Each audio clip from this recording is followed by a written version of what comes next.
Hello. Give me one moment. My mic is on. Uh, how you doing? Hello. Hello. Hello, YouTube. Hello, Twitch. I think I'm coming in clear. Let me check the sound real quick.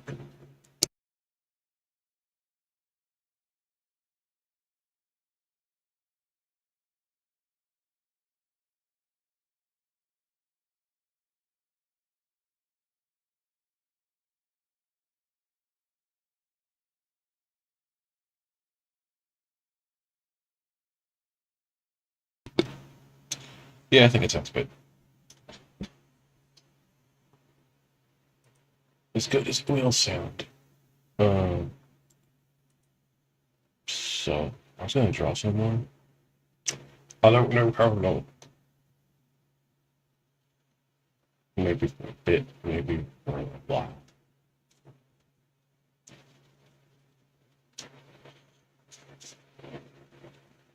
But first,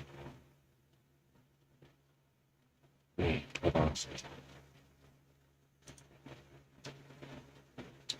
I was gonna try to work on my mic a bit, make it sound a little bit more clear.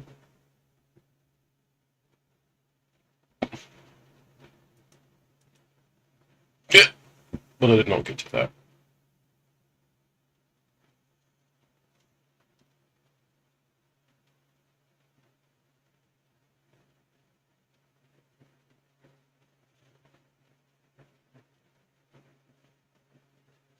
The audio stream's current bitrate is 0. What? What are you talking about? Is it?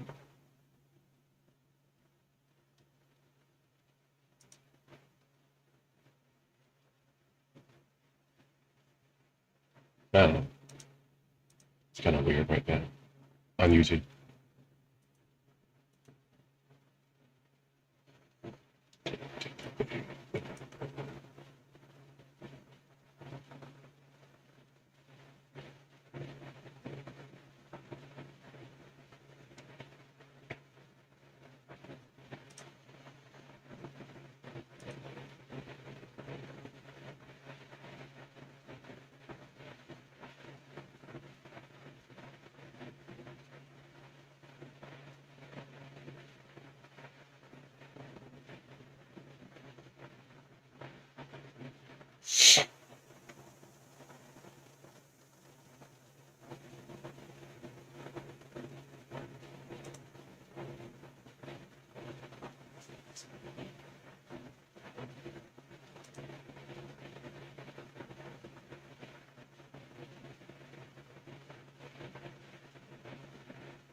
I listened to a lot of the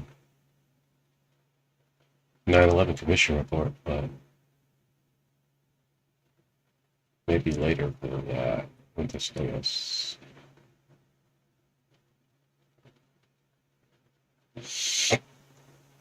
Wake up? That's crazy.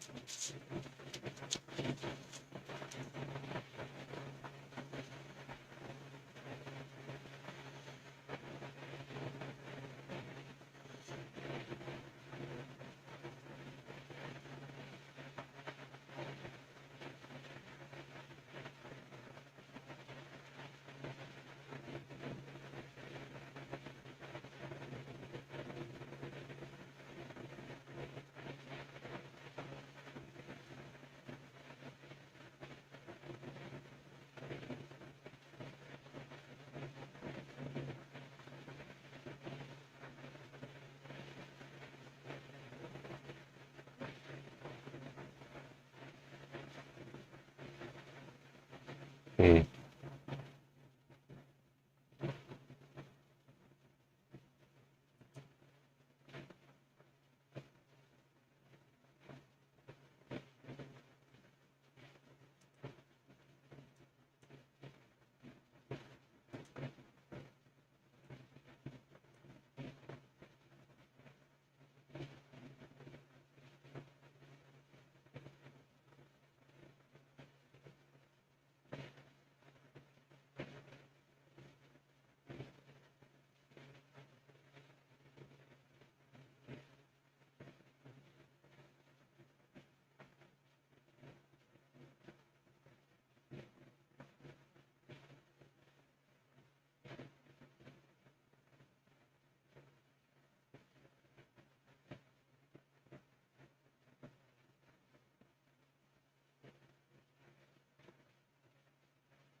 Oh shit. I did not know that.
Jesus.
Oh, that's when the power went out?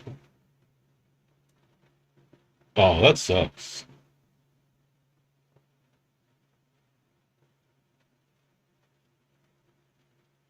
That's really, really fucking shitty for back then.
Shit.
Jesus.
Hmm.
Excuse me.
Oh, shit.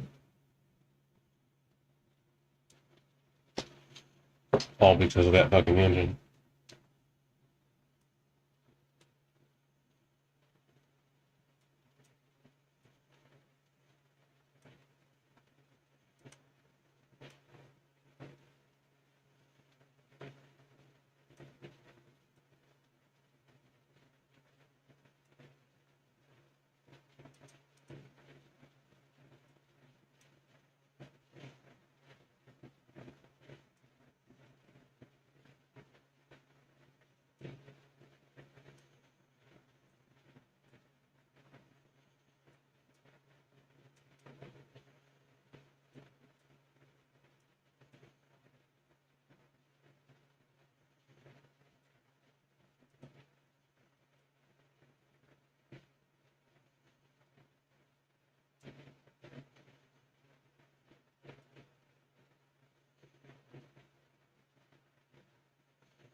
It's very crazy.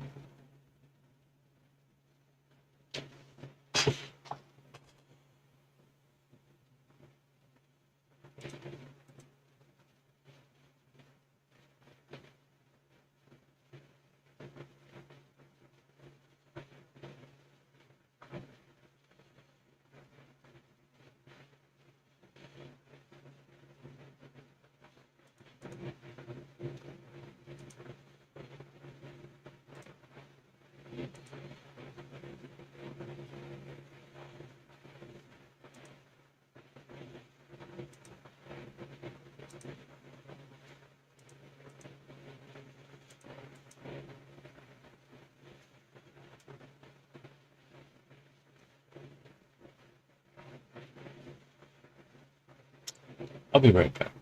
I'm gonna switch to something else in a minute, but I'm gonna go commercial. BRB. White Ranger, activate Saba, the talking saber, and follow his instructions. Tiger Sword power, now! Now you're ready to fight. And sound the call to battle. And now, really grab the power. The power cannon. Its 5 Powerball ammunition load is harmless to humans, but not to evil space aliens. Add even more power with the Power Gun Sword. Mighty Morphin Power Rangers from Bandai. Grab the power. And Mr. Freeze aims to chill Batman next, but not Anti-Freeze Batman. Mr. Freeze and his Ice Zapper are out of control, but Batman's ready. Freeze, Batman! Take this, hotshot! Ah! Only Batman's Ice Hammer vehicle is tough enough to drill through this ice storm. Chill out, Mr. Freeze! Now the best is hotter than ever. Batman! Vehicle and figures each sold separately. The hearts of men, the Shadow knows. The evil Khan calls on his fiendish friend Dr. Makino. But Ninja Shadow with blazing eyes has the power to stop them. Makino and Khan take off. Ninja Shadow chases them in his Mirage, each sold separately. Will they get away? Who knows? The Shadow knows. Now you can get a free Shadow Agent's ring. It changes! Just like in the movie. Send in 2 proofs of purchase from any Shadow toys for your free Shadow hologram ring. Wow! The Shadow knows. Now you can be as clever as Kevin with Tiger's new Talkboy tape recorder. Stop drooling on me! Stop drooling on me! It even has speed control. Hi, kids, we're home early. Hi, kids, we're home early. Tiger's new Talkboy tape recorder comes with audio cassette. Now have more Home Alone fun with Tiger's new Home Alone 2 handheld game. Savage Hunter, Aliens vs. Predator, with awesome new Predators. Clan Leader attacks with whipping dreadlocks. And Stalker, glowing in the dark, fires his spear. Suddenly, flipping up his attack spikes the wild boar alien charges. And the ferocious mother alien in her monstrous hive traps Spiketail, then covers him in ooze. Ooze 'em! Who will survive? Aliens vs. Predator. Queen Hive playset comes with mother alien figure and ooze. Other figures sold separately. It's a countdown to the ultimate showdown, and Guile is going wild, diving into adventure, stalking the shadows, blasting like a blizzard, his punching sonic boom. Spells on Bison's doom! Now comes Street Fighter, figure sold separately. Extreme Hero G.I. Joe! The all-new G.I. Joe Extreme! Bigger, bolder, and battle-ready! Lieutenant Stone leads the all-new Joes with Ultra Slam firepower against the evil Iron Claw and his Scar forces. Scar's Bone Splitter tank is brutal, but the 2-in-1 Sand Striker strikes back with long-distance Scar resistance. Extreme times call for extreme heroes. It's the all-new G.I. Joe Extreme. Figures and vehicles each sold separately. But we're gonna stop them anyway! Send in the Marines! We're the Space Marines! Drake, Ripley, A-Bone, Bishop, and I'm Hicks, armed with the latest high-tech heavy metal. Look out, Hicks! The Queen's gonna crown ya! My bug walker's on a roll! Bull alien attacking! Eat torch, bug brain! Alien invasion problem? Send in the Marines! Send in the Marines! Space Marines! Aliens! Cool! It makes sound! That soul. Skeleton! The Power Sword makes 8 action sounds.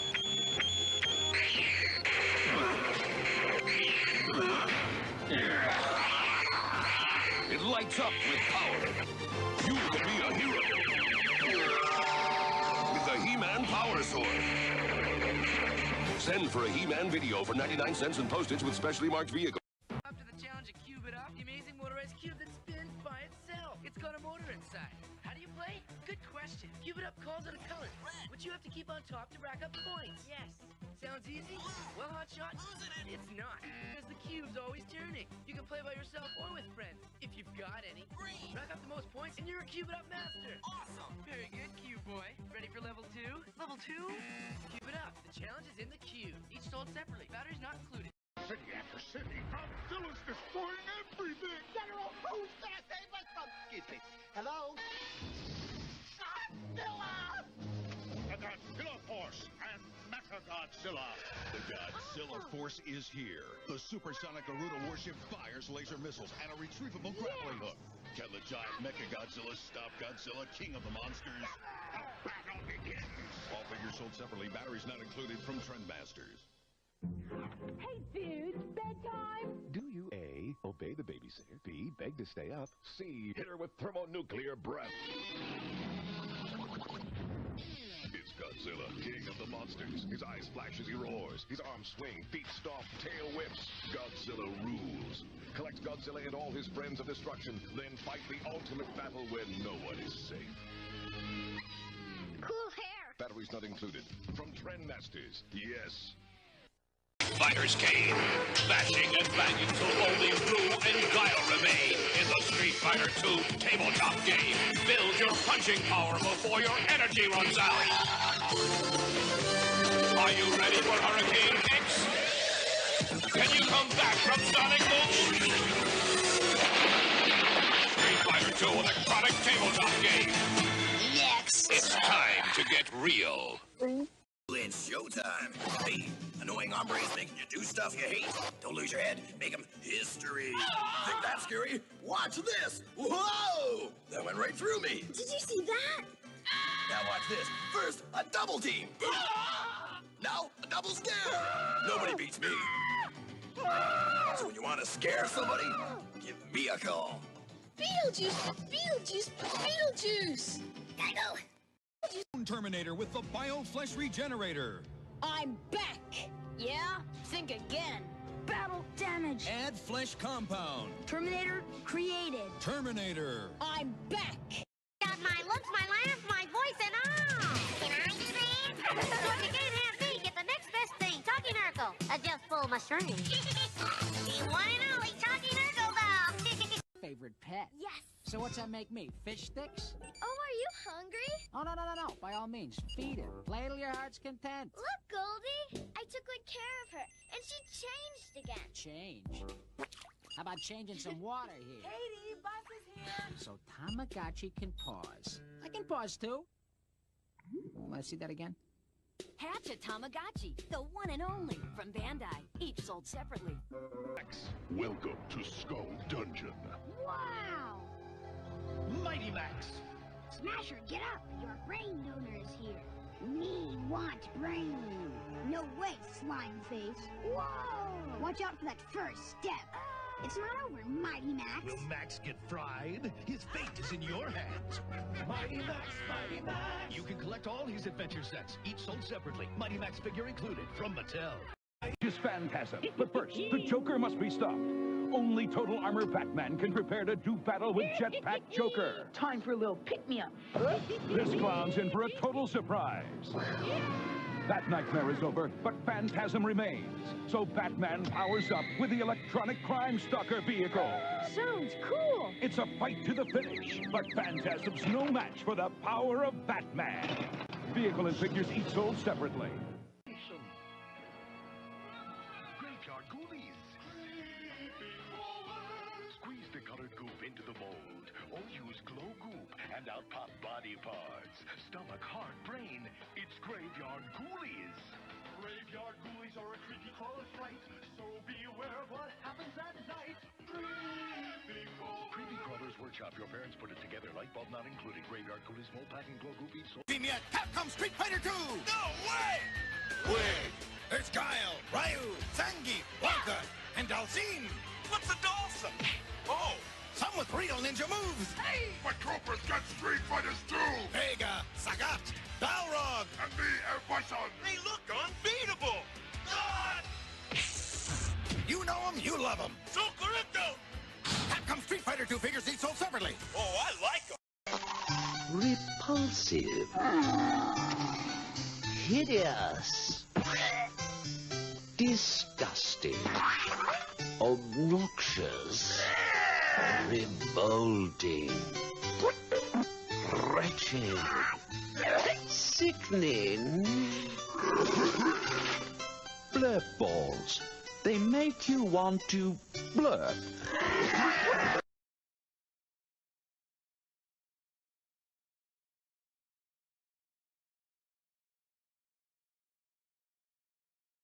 White Ranger, activate Saba the talking saber and follow his instructions. Tiger Sword power, now!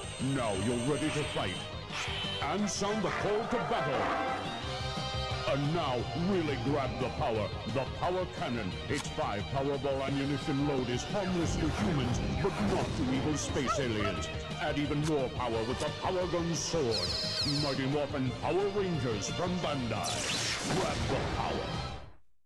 And Mr. Freeze aims to chill Batman next, but not Anti-Freeze Batman. Mr. Freeze and his Ice Zapper are out of control, but Batman's ready. Freeze, Batman! Take this, hot shot! Ah! Only Batman's Ice Hammer vehicle is tough enough to drill through this ice storm. Chill out, Mr. Freeze! Now the best is hotter than ever. Batman! Vehicle and figures each sold separately. The hearts of men, the Shadow knows. The evil Khan calls on his fiendish friend Dr. Makino. But Ninja Shadow with blazing eyes has the power to stop them. Makino and Khan take off. Ninja Shadow chases them in his Mirage, each sold separately. Will they get away? Who knows? The Shadow knows. Now you can get a free Shadow Agent's ring. It changes! Just like in the movie. Send in 2 proofs of purchase from any Shadow toys for your free Shadow hologram ring. Wow! The Shadow knows. Now you can be as clever as Kevin with Tiger's new Talk Boy tape recorder. Stop drooling on me! Stop drooling on me! It even has speed control. Hi, kids. We're home early. Hi, kids. We're home early. Tiger's new Talk Boy tape recorder comes with audio cassette. Now have more Home Alone fun with Tiger's new Home Alone 2 handheld game. Savage Hunter, Aliens vs. Predator, with awesome new Predators. Clan Leader attacks with whipping dreadlocks. And Stalker glowing in the dark. Hello, I'm back.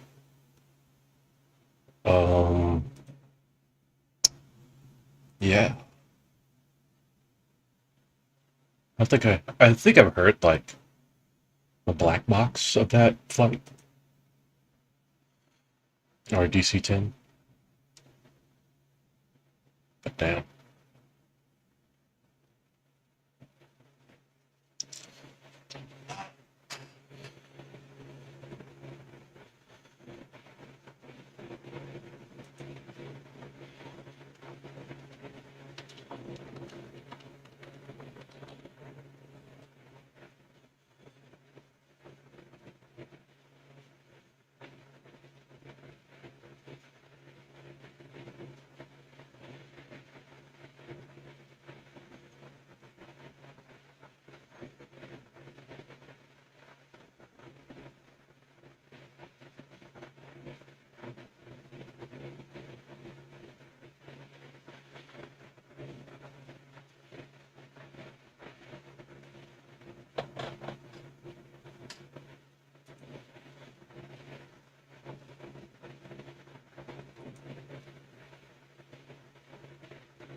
That's all. Out on the lawn, a second town police car had arrived. I guess that the third one was probably down.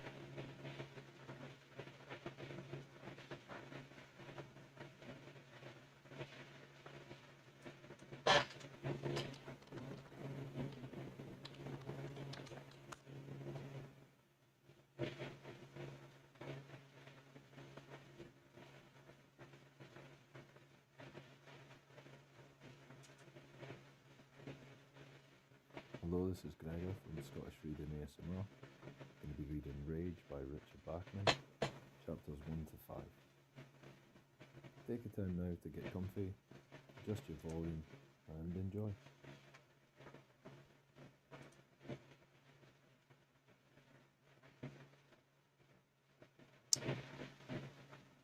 Trying to find an audio book that I was listening to. Thank you for listening to Old Time Books. If you enjoy our audiobooks, please like and subscribe to our channel. For more details on membership and additional support, follow the link in the description. Let us know which books you'd like us to feature next by leaving a comment.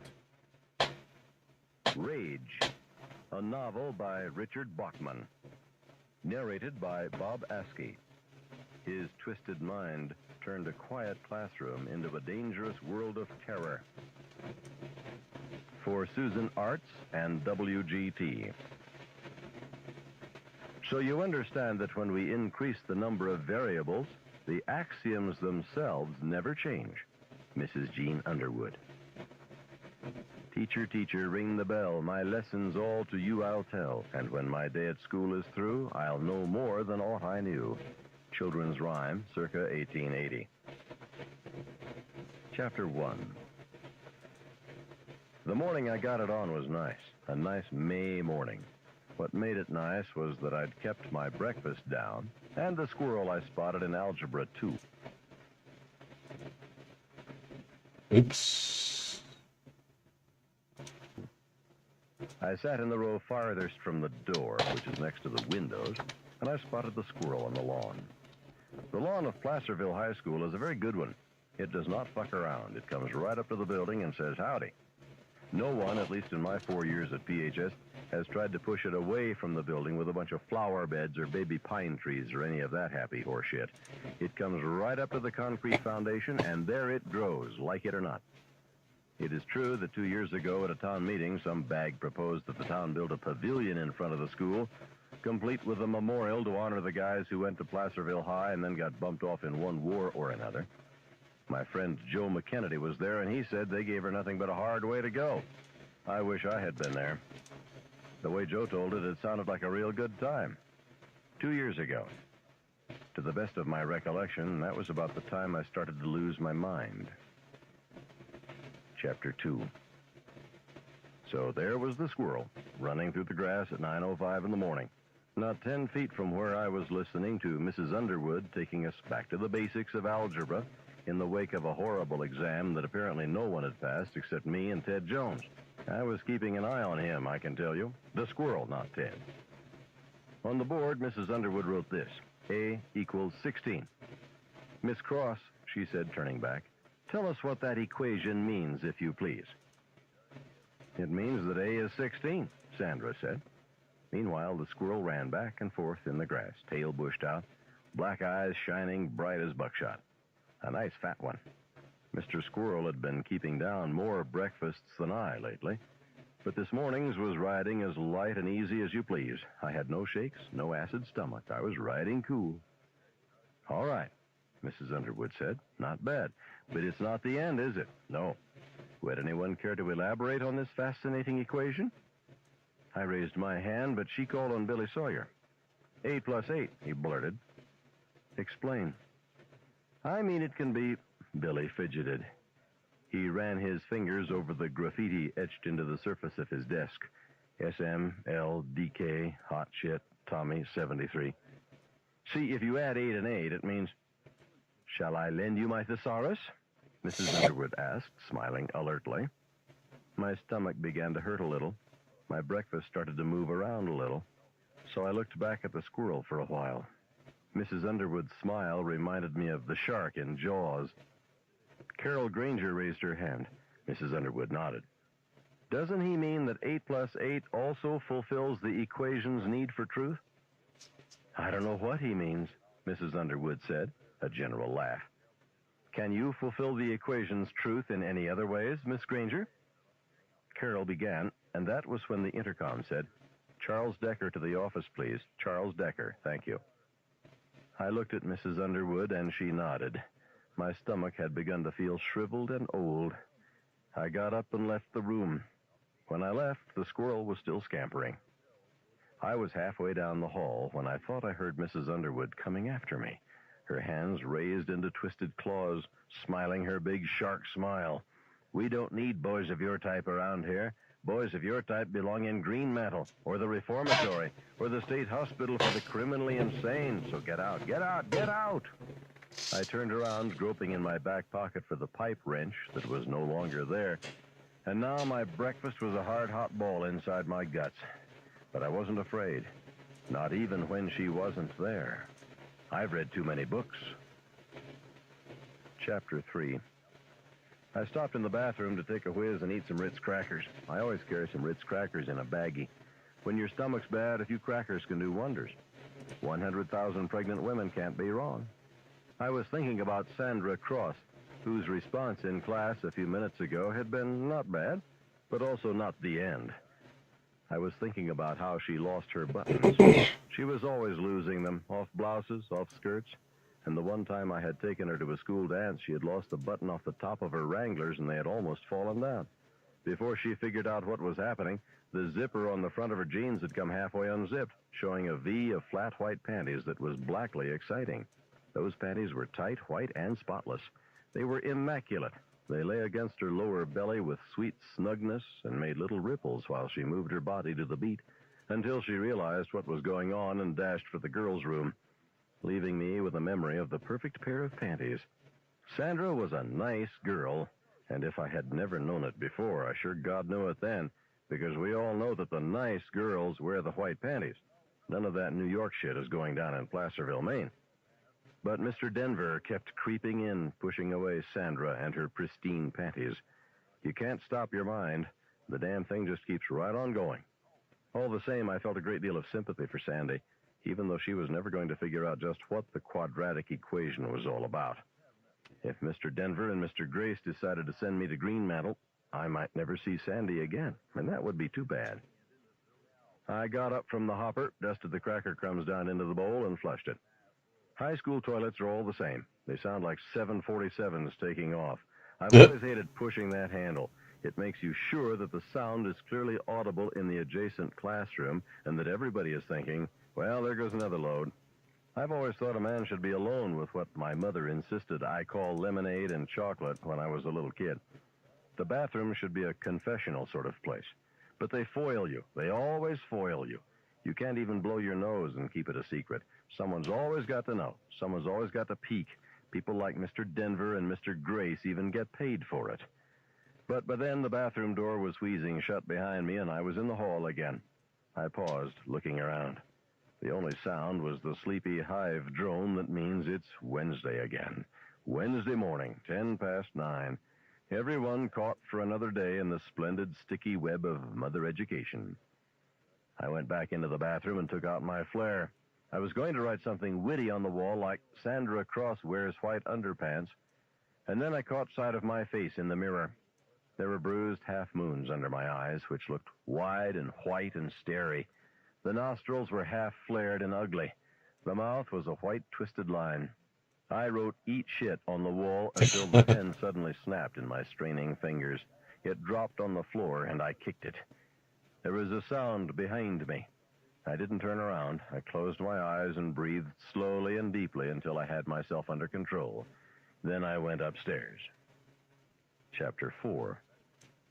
The administration offices of Placerville High are on the 3rd floor, along with the study hall, the library, and room 300, which is the typing room. When you push through the door from the stairs, the first thing you hear is that steady clickety-clack. The only time it lets up is when the bell changes the classes or when Mrs. Green has something to say. I guess she usually doesn't say much because the typewriters hardly ever stop. There are 30 of them in there, a battle-scarred platoon of gray Underwoods. They have them marked with numbers so you know which one is yours. The sound never stops, clickety-clack, from September to June. I'll always associate that sound with waiting in the outer office of the admin offices for Mr. Denver or Mr. Grace, the original Dipso duo. It got to be a lot like those jungle movies where the hero and his safari are pushing deep into darkest Africa, and the hero says, "Why don't they stop those blasted drums?" And when the blasted drums stop, he regards the shadowy, rustling foliage and says, "I don't like it. It's too quiet." I had gotten to the office late, just so Mr. Denver would be ready to see me. But the receptionist, Miss Marble, only smiled and said, "Sit down, Charlie. Mr. Denver will be right with you." So I sat down outside the slatted railing, folded my hands, and waited for Mr. Denver to be right with me. And who should be in the other chair but one of my father's good friends, Al Lathrop. He was giving me the old slick eye, too, I can tell you. He had a briefcase on his lap and a bunch of sample textbooks beside him. I'd never seen him in a suit before. He and my father were a couple of mighty hunters, slayers of the fearsome sharp-toothed deer and the killer partridge. I had been on a hunting trip once with my father and Al and a couple of my father's other friends, part of Dad's never-ending campaign to make a man out of my son. "Hi there," I said, and gave him a big shit-eating grin. And I could tell from the way he jumped that he knew all about me. Hi, Charlie." He glanced quickly at Miss Marble, but she was going over attendance lists with Mrs. Venson from next door. No help there. He was all alone with Carl Decker's psychotic son, the fellow who had nearly killed the chemistry-physics teacher. "Sales trip, huh?" I asked him. "Yeah, that's right." He grinned as best he could. "Just out there selling the old books. Really crushing the competition, huh?" He jumped again. "Well, you win some, you lose some, you know, Charlie." "Yeah, I knew that." Charlie? All at once, I didn't want to put the needle in him anymore. He was 40 and getting bald, and there were crocodile purses under his eyes. He went from school to school in a Buick station wagon loaded with textbooks, and he went hunting for a week in November every year with my father and my father's friends up in the Allagash. And one year I had gone with them. I had been 9, and I woke up and they had been drunk and they had scared me. That was all. But this man was no ogre. He was just 40, baldish, and trying to make a buck. And if I had heard him saying he would murder his wife, that was just talk. After all, I was the one with blood on my hands. But I didn't like the way his eyes were darting around. And for a moment, just a moment, I could have grabbed his windpipe between my hands and yanked his face up to mine and screamed into it, "You and my father and all your friends, you should all have to go in there with me. You should all have to go to Greenmantle with me because you're all in it. You're all in it. You're all a part of this." Instead, I sat and watched him sweat and thought about old times. Chapter 5. I came awake with a jerk out of a nightmare I hadn't had for a long time. A dream where I was in some dark blind alley and something was coming for me. Some dark, hunched monster that creaked and dragged itself along. A monster that would drive me insane if I saw it. Bad dream. I hadn't had it since I was a little kid, and I was a big kid now, 9 years old. At first I didn't know where I was, except it sure wasn't my bedroom at home. It seemed too close, and it smelled different. I was cold and cramped, and I had to take a whiz, something awful. There was a harsh burst of laughter that made me jerk in my bed, except it wasn't a bed, it was a bag. "So she's some kind of fucking bag," Al Lathrop said from beyond the canvas wall. "But fucking's the operant word there." Camping. I was camping with my dad and his friends. I hadn't wanted to come. "Yeah, but how do you get it up, Al? That's what I want to know." That was Scotty Norwis, another one of Dad's friends. His voice was slurred and furry, and I started to feel afraid again. They were drunk. "I just turn off the lights and pretend I'm with Carl Decker's wife," Al said, and there was another bellow of laughter that made me cringe and jerk in my sleeping bag. Oh, God, I needed to whiz, piss, make lemonade, whatever you wanted to call it, but I didn't want to go out there while they were drinking and talking. I turned to the tent wall and discovered I could see them. They were between the tent and the campfire, and their shadows, tall and alien-looking, were cast on the canvas. It was like watching a magic lantern show. I watched the shadow bottle go from one shadow hand to the next. "You know what I'd do if I caught you with my wife?" my dad asked Al. "Probably ask if I needed any help," Al said, and there was another burst of laughter. The elongated shadow heads on the tent wall bobbed up and down, back and forth, with insectile glee. They didn't look like people at all. They looked like a bunch of talking, praying mantises, and I was afraid. "No, seriously," my dad said. "Seriously, you know what I'd do if I caught somebody with my wife?" "What, Carl?" That was Randy Earl. "You see this?" A new shadow on the canvas, my father's hunting knife, the one he carried out in the woods, the one I later saw him gut a deer with, slamming it into the deer's gut with the hilt and then ripping upward, the muscles in his forearm bulging. spilling out green and steaming intestines onto a carpet of needles and moss. The firelight and the angle of the canvas turned the hunting knife into a spear. You see this son of a bitch? I catch some guy with my wife, I'd whip him over on his back and cut off his accessories. He'd pee sitting down to the end of his days, right, Carl? That was Hubie Levesque, the guide. I pulled my knees up to my chest and hugged them. I've never had to go to the bathroom so bad in my life, before or since. You're goddamn right, Carl Decker, my sterling dad, said. Well, about the woman in the case, Carl? Al Lathrop asked. He was very drunk. I could even tell which shadow was his. He was rocking back and forth as if he was sitting in a rowboat instead of on a log by the campfire. That's what I want to know. What do you do about a woman who lets someone in the back door, huh? The hunting knife that had turned into a spear moved slowly back and forth. My father said, the Cherokees used to slit their noses. The idea was to put a cunt right up on their faces so everyone in the tribe could see what part of them got them in trouble. My hands left my knees and slipped down to my crotch. I cupped my testicles and looked at the shadow of my father's hunting knife moving slowly back and forth. There were terrible cramps in my belly. I was going to whiz in my sleeping bag if I didn't hurry up and go. Slit their noses, huh? Randy said. That's pretty goddamn good. If they still did that, half the women in Placerville would have a snatch at both ends. Not my wife, my father said very quietly. And now the slur in his voice was gone, and the laughter at Randy's joke stopped in mid-roar. No, of course not, Carl, Randy said uncomfortably. Hey, shit, have a drink. My father's shadow tipped the bottle back. I wouldn't slit her nose, Al Lathrop said. I'd blow her goddamn cheating head off. There you go, Hubie said. I'll drink to it. I couldn't hold it anymore. I squirmed out of the sleeping bag and felt the cold October air bite into my body, which was naked except for a pair of shorts.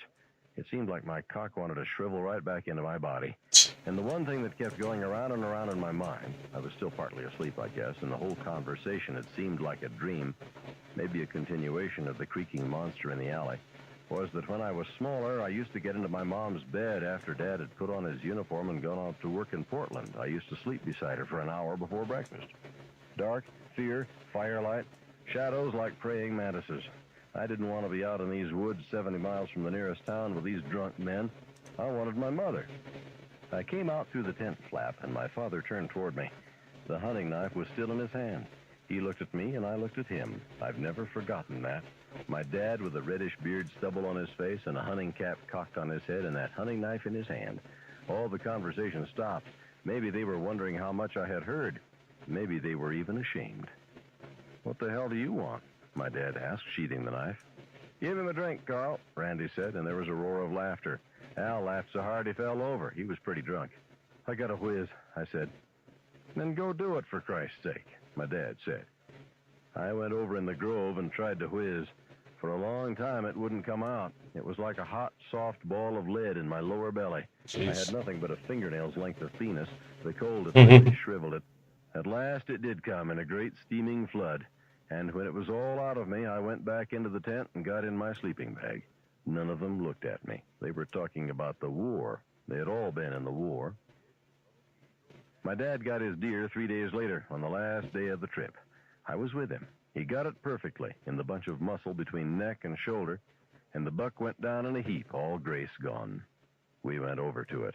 My father was smiling, happy. He had unsheathed his knife. I knew what was going to happen, and I knew I was going to be sick, and I couldn't help any of it. He planted a foot on either side of the buck and pulled one of its legs back and shoved the knife in. One quick upward rip, and its guts spilled out on the forest floor, and I turned around and heaved up my breakfast. When I turned back to him, he was looking at me. He never said anything, but I could read the contempt and disappointment in his eyes. I had seen it there often enough. I didn't say anything either. But if I had been able to, I would have said, "It isn't what you think." That was the first and last time I ever went hunting with my dad. Chapter 6. Al Lathrop was still thumbing through his textbook samples and pretending he was too busy to talk to me when the intercom on Miss Marble's desk buzzed, and she smiled at me as if we had a great and sexy secret. "You can go in now, Charlie." I got up. "Sell those textbooks, Al." He gave me a quick, nervous, insincere smile. I sure will, Charlie. I went through the slatted gate, past the big safe set into the wall on the right, and Miss Marble's cluttered desk on the left. Straight ahead was a door with a frosted glass pane. Thomas Denver, principal, was lettered on the glass. I walked in. Mr. Denver was looking at the Bugle, the school rag. He was a tall, cadaverous man who looked something like John Carradine. He was bald and skinny. His hands were long and full of knuckles.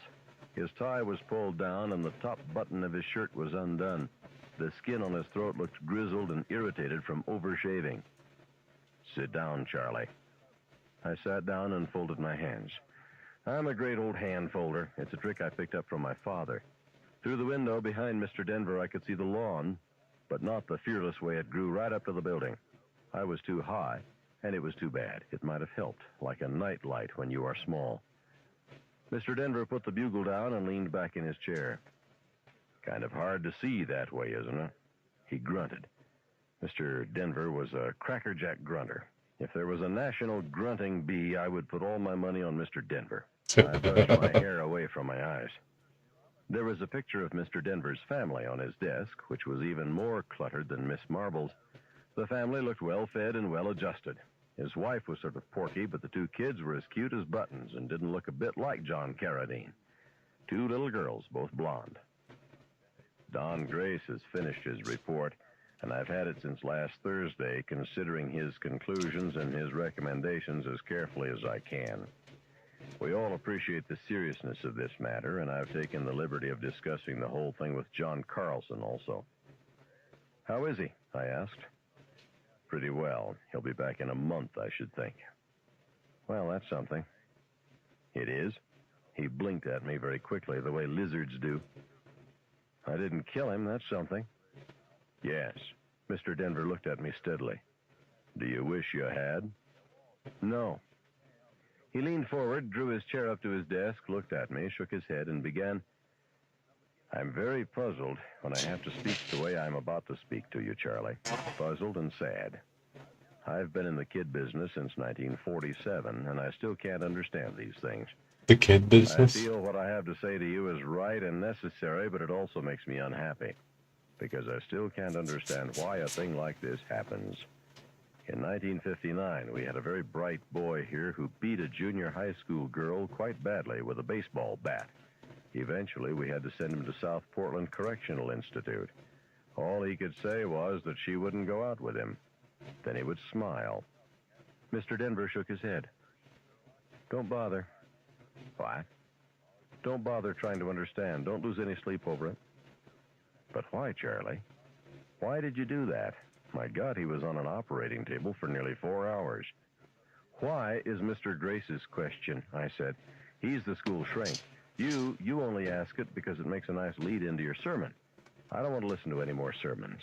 They don't mean shit to me. It's over. He was going to live or die. He lived. I'm glad. You do what you have to do, what you and Mr. Grace decided to do. But don't you try to understand me." "Charlie, understanding is part of my job." "But helping you do your job isn't part of mine," I said. "So let me tell you one thing, to sort of help open the lines of communication, okay?" "Okay." I held my hands tightly in my lap. They were trembling. "I'm sick of you and Mr. Grace and all the rest of you.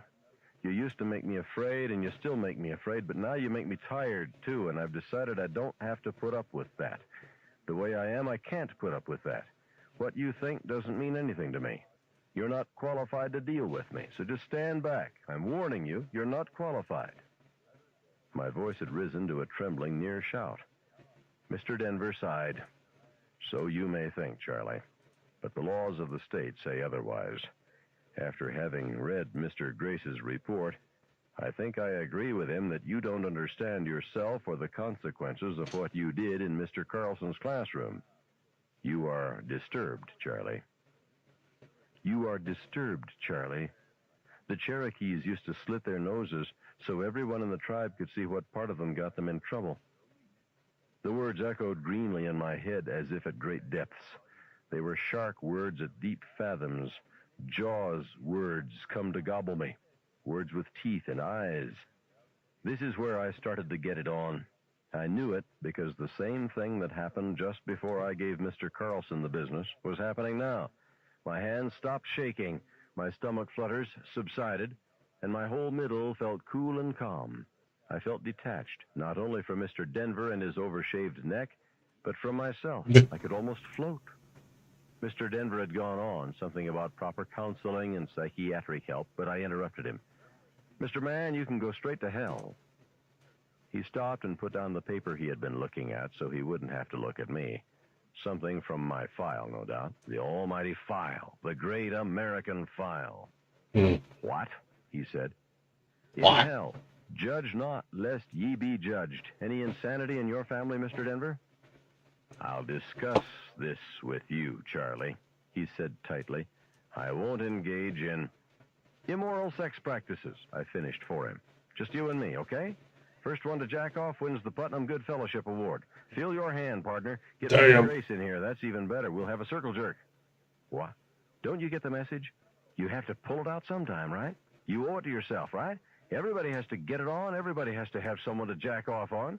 You've already set yourself up as judge of what's right for me. Devil's demon possession. Why did I hit that little girl with that ball bat? Lord, Lord.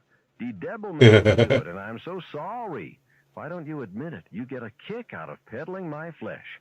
I'm the best thing that's happened to you since 1959. He was gawping at me openly. I had him by the short hair, knew it, was savagely proud of it. On the one hand, he wanted to humor me, go along with me, because after all, isn't that what you do with disturbed people? On the other hand, he was in the kid business, just like he told me, and rule one in the kid business is, don't let him give you no lip. Be fast with the command and the snappy comeback. Charlie, don't bother. I'm trying to tell you I'm tired of being masturbated on. Be a man, for God's sake, Mr. Denver, and if you can't be a man, at least pull up your pants and be a principal. Shut up, he grunted. His face had gone bright red. You're just pretty damn lucky you live in a progressive state and go to a progressive school, young man. You know where you'd be otherwise? Peddling your papers in a reformatory somewhere, serving a term for criminal assault. I'm not sure you don't belong there anyway. Thank you, I said. He stared at me, his angry blue eyes fixed on mine. For treating me like a human being, even if I had to piss you off to do it. That's real progress. I crossed my legs, being nonchalant. Want to talk about the panty raids you made the scene at while you were at Big U learning the kid business? Your mouth is filthy, he said deliberately, and so is your mind. Fuck you, I said, and laughed at him. He went an even deeper shade of scarlet and stood up. He reached slowly over the desk, slowly, as if he needed oiling, and clutched the shoulder of my shirt in his hand. You show some respect, he said. He had really blown his cool and was not even bothering to use that really first-class grunt. You rotten little punk, you show me some respect. I could show you my ass and you'd kiss it, I said. Go on and tell me about the panty raids. You'll feel better. Throw us your panties. Throw us your panties. He let go of me, holding his hand away from his body as if a rabid dog had just pooped on it. Get out, he said hoarsely. Get your books, turn them in here, and then get out. Your expulsion and transfer to Green Mantle Academy is effective as of Monday. I'll talk to your parents on the telephone. Now get out. I don't want to have to look at you. I got up, unbuttoned the two bottom buttons on my shirt, pulled the tail out on one side, and unzipped my fly. Before he could move, I tore open the door and staggered into the outer office. Miss Marble and Al Lathrop were conferring at her desk, and they both looked up and winced when they saw me. They had obviously both been playing the great American parlor game of, we don't really hear them, do we? You better get to him, I panted. We were sitting there talking about panty raids, and he just jumped over his desk and tried to rape me. I'd pushed him over the edge. No mean feat, considering he'd been in the kid business for 29 years and was probably only 10 away from getting his gold key to the downstairs crapper. Wow. He lunged at me through the door. I danced away from him, and he stood there looking furious, silly, and guilty all at once. Get somebody to take care of him, I said. He'll be sweeter after he gets it out of his system. I looked at Mr. Denver, winked, and whispered, throw us your panties, right? Then I pushed out through the slatted rail and walked slowly out the office door, buttoning my shirt and tucking it in, zipping my fly. There was plenty of time for him to say something, but he didn't say a word. That's when it really got rolling, because all at once I knew he couldn't say a word. He was great at announcing the day's hot lunch over the intercom, but this was a different thing, joyously different. I had confronted him with exactly what he said was wrong with me, and he hadn't been able to cope with that.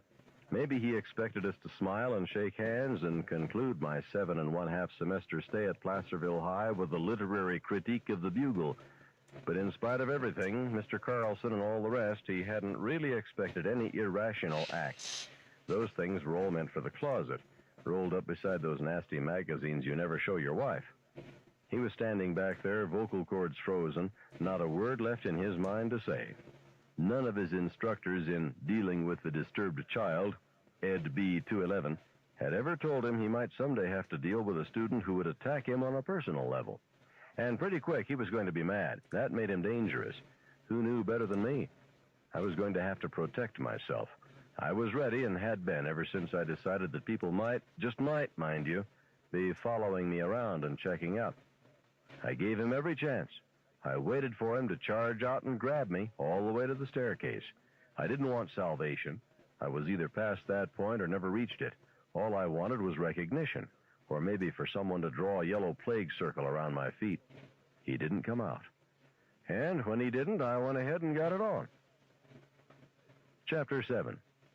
I went down the staircase whistling. I felt wonderful. Things happen that way sometimes. When everything is at its worst, your mind just throws it all into the wastebasket and goes to Florida for a little while. There is a sudden electric what-the-hell glow as you stand there looking back over your shoulder at the bridge you just burned down. A girl I didn't know passed me on the second-floor landing, a pimply, ugly girl wearing big horn-rimmed glasses and carrying a clutch of secretarial-type books. On impulse, I turned around and looked after her. Yes, yes, from the back she might have been Miss America. It was wonderful. Chapter 8. The first-floor hall was deserted. Not a soul coming or going. The only sound was the hive drone, the sound that makes all the schoolhouses the same, modern and glass-walled, or ancient and stinking of floor varnish. Lockers stood in silent sentinel rows with a break here and there to make room for a drinking fountain or a classroom door. Algebra 2 was in room 16, but my locker was at the other end of the hall. I walked down to it and regarded it. My locker. It said so. Charles Decker, printed neatly in my hand on a strip of school contact paper. Each September during the first homeroom period came the handing out of the blank contact strips. We lettered carefully, and during the 2-minute break between homeroom and the first class of the new year, we pasted them on.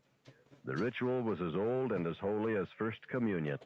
On the first day of my sophomore year, Joe McKennedy walked up to me through the crowded hall with his contact strip pasted on his forehead and a big shit-eating grin pasted on his mouth.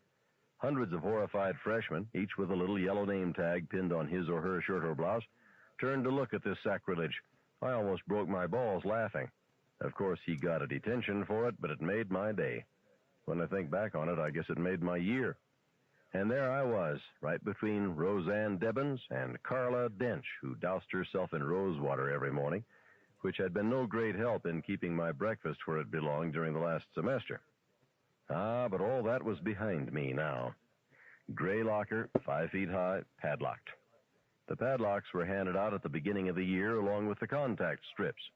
Titus, the padlock proclaimed itself. Lock me, unlock me. I am Titus, the helpful padlock. Titus, you old cuffer, I whispered. Titus, you old cock-knocker. I reached for Titus, and it seemed to me that my hand stretched to it across 1,000 miles, a hand on the end of a plastic arm that elongated painlessly and nervelessly. The numbered surface of Titus's black face looked at me blandly, not condemning, but certainly not approving. No, not that. And I shut my eyes for a moment. My body wrenched through a shudder pulled by invisible, involuntary opposing hands. And when I opened my eyes again, Titus was in my grasp. The chasm had closed. The combinations on high school locks are simple. Mine was 6 to the left, 30 right, and 2 turns back to 0. Titus was known more for his strength than his intellect. The lock snapped up, and I had him in my hand. I clutched him tightly, making no move to open the locker door. Up the hall, Mr. Johnson was saying, and the Hessians, who were paid mercenaries, weren't any too anxious to fight. especially in the countryside where the opportunities for plunder over and above the agreed-upon wages. Hessian, I whispered to Titus. I carried him down to the first wastebasket and dropped him in. He looked up at me innocently from a litter of discarded homework papers and old sandwich bags. But remember that the Hessians, as far as the Continental Army knew, were formidable German killing machines. I bent down, picked him up, and put him in my breast pocket, where he made a bulge about the size of a pack of cigarettes. Keep it in mind, Titus, you old killing machine, I said, and went back to my locker. I swung it open. Crumpled up in a sweaty ball at the bottom was my gym uniform, old lunch bags, candy wrappers, a month-old apple core that was browning nicely, and a pair of ratty black sneakers. My red nylon jacket was hung on the coat hook, and on the shelf above that were my textbooks, all but Algebra 2. Civics, American Government, French Stories and Fables, and Health, that happy senior gut course, a red modern book with a high school girl and boy on the cover, and the section on venereal disease neatly clipped by unanimous vote of the school committee. I started to get it on, beginning with the health book, sold to the school by none other than good old Al Lathrop, I hoped and trusted. I took it out, opened it somewhere between the building blocks of nutrition and swimming rules for fun and safety, and ripped it in two. It came easy. They all came easy except for civics, which was a tough old silver burdette text circa 1946. I threw all the pieces into the bottom of the locker. The only thing left up top was my slide rule, which I snapped into. A picture of Raquel Welch taped to the back wall. I let it stay. And the box of shells that had been behind my books. I picked that up and looked at it. The box had originally held Winchester .22 long rifle shells, but it didn't anymore. I'd put the other shells in it, the ones from the desk drawer in my father's study. There's a deer head mounted on the wall in his study, and it stared down at me with its glassy, too alive eyes as I took the shells and the gun, but I didn't let it bother me. It wasn't the one he'd gotten on the hunting trip when I was 9. The pistol had been in another drawer, behind a box of business envelopes. I doubt if he even remembered it was still there. And as a matter of fact, it wasn't, not anymore. Now it was in the pocket of my jacket. I took it out and shoved it into my belt. I didn't feel much like a Hessian. I felt like Wild Bill Hickok. I put the shells in my pants pocket and took out my lighter. It was one of those crypto see-through jobs. I don't smoke myself, but the lighter had kind of caught my fancy. I snapped a light to it, squatted, and set the crap in the bottom of my locker on fire. The flames licked up greedily from my gym trunks to the lunch bags and candy wrappers to the ruins of my books, carrying a sweaty, athletic smell up to me. Then, figuring that I had gotten it on as much as I could by myself, I shut the locker door. There were little vents just above where my name was contact papered on, and through them I could hear the flames whooshing upward. In a minute, little orange flecks were glaring in the darkness beyond the vents, and the gray locker paint started to crack and peel. A kid came out of Mr. Johnson's room carrying a green bathroom pass. He looked at the smoke belching merrily out of the vents in my locker, looked at me, and hurried down to the bathroom. I don't think he saw the pistol. He wasn't hurrying that fast. I started down to room 16. I paused just as I got there, my hand on the doorknob, looking back. The smoke was really pouring out of the vents now, and a dark sooty stain was spreading up the front of my locker. The contact paper had turned brown. You couldn't see the letters that made my name anymore.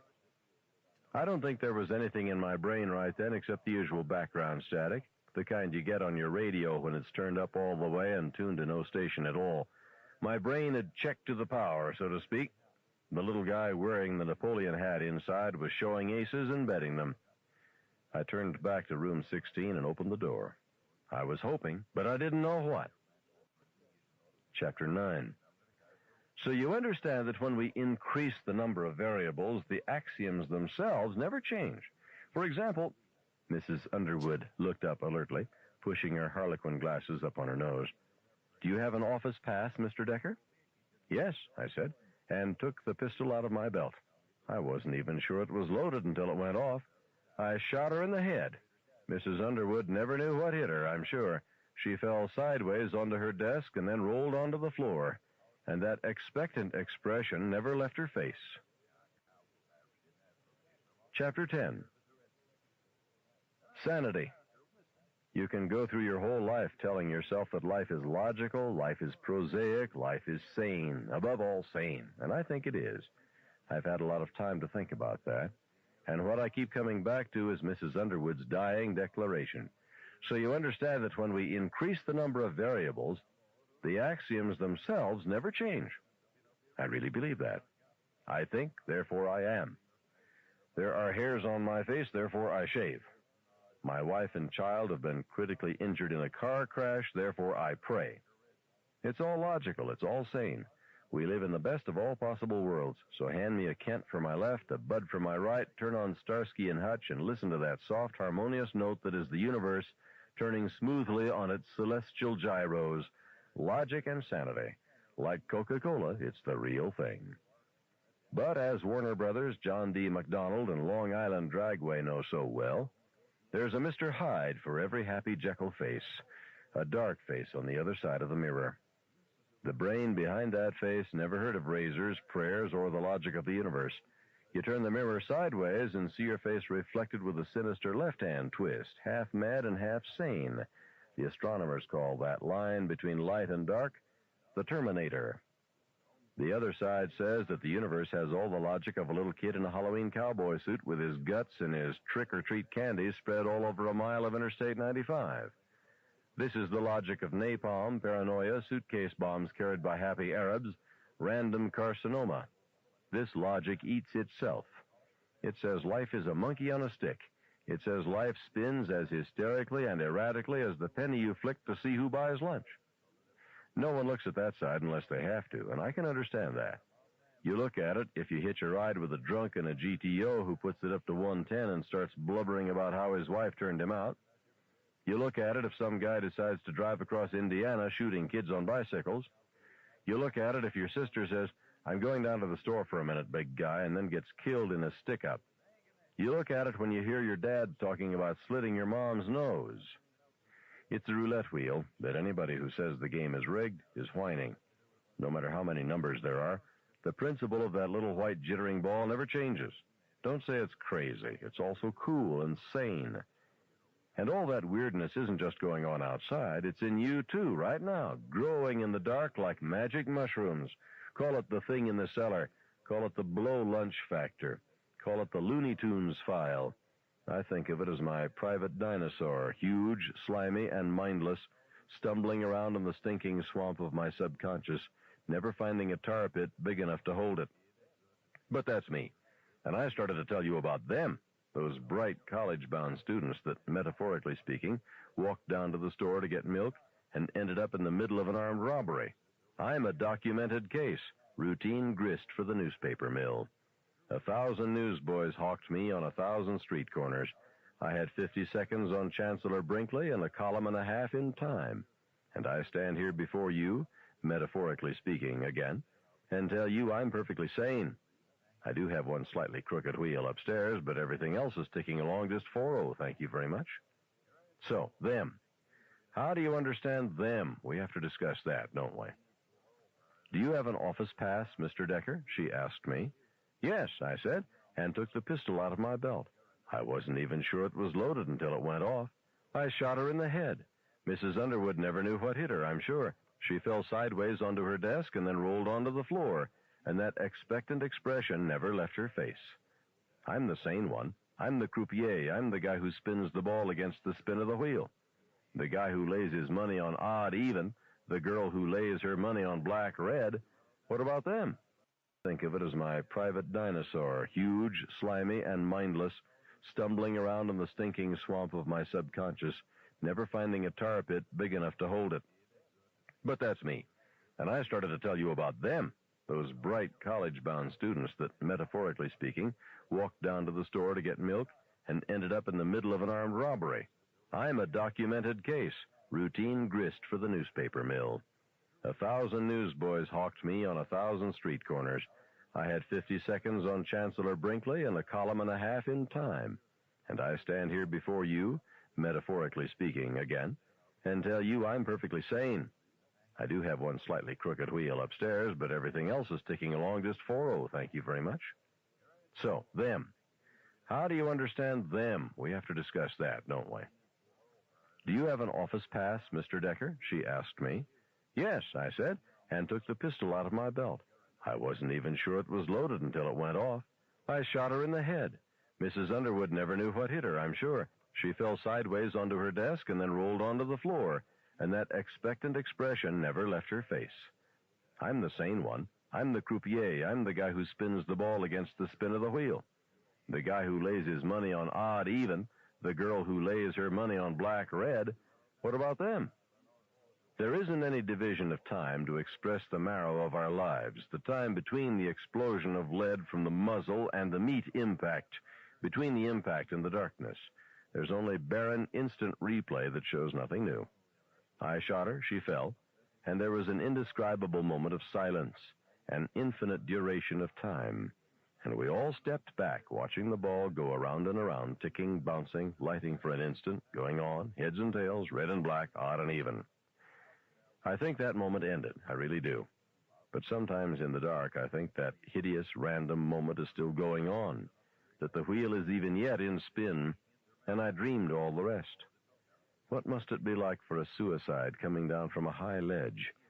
I'm sure it must be a very sane feeling. That's probably why they scream all the way down. Chapter 11.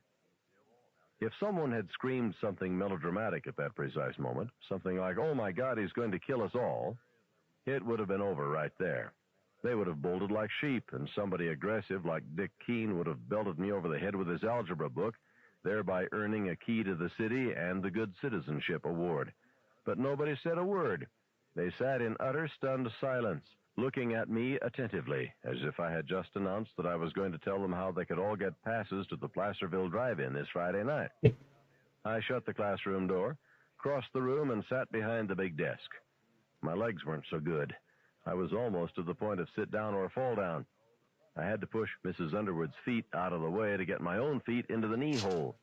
I put the pistol down on her green blotter, shut her algebra book, and put it with the others that were stacked neatly on the desk's corner.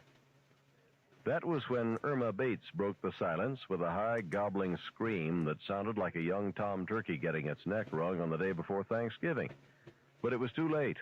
Everyone had taken that endless moment to consider the facts of life and death. Nobody picked up on her scream, and she stopped, as if ashamed at screaming while school was in session, no matter how great the provocation. Somebody cleared his throat. Somebody in the back of the room said "hum" in a mildly judicial tone. And John Pigpen Dano slithered quietly out of his seat and slumped to the floor in a dead faint. They looked up at me from the trough of shock. "This," I said pleasantly, "is known as getting it on." Footsteps pounded down the hall, and somebody asked somebody else if something had exploded in the chemistry lab.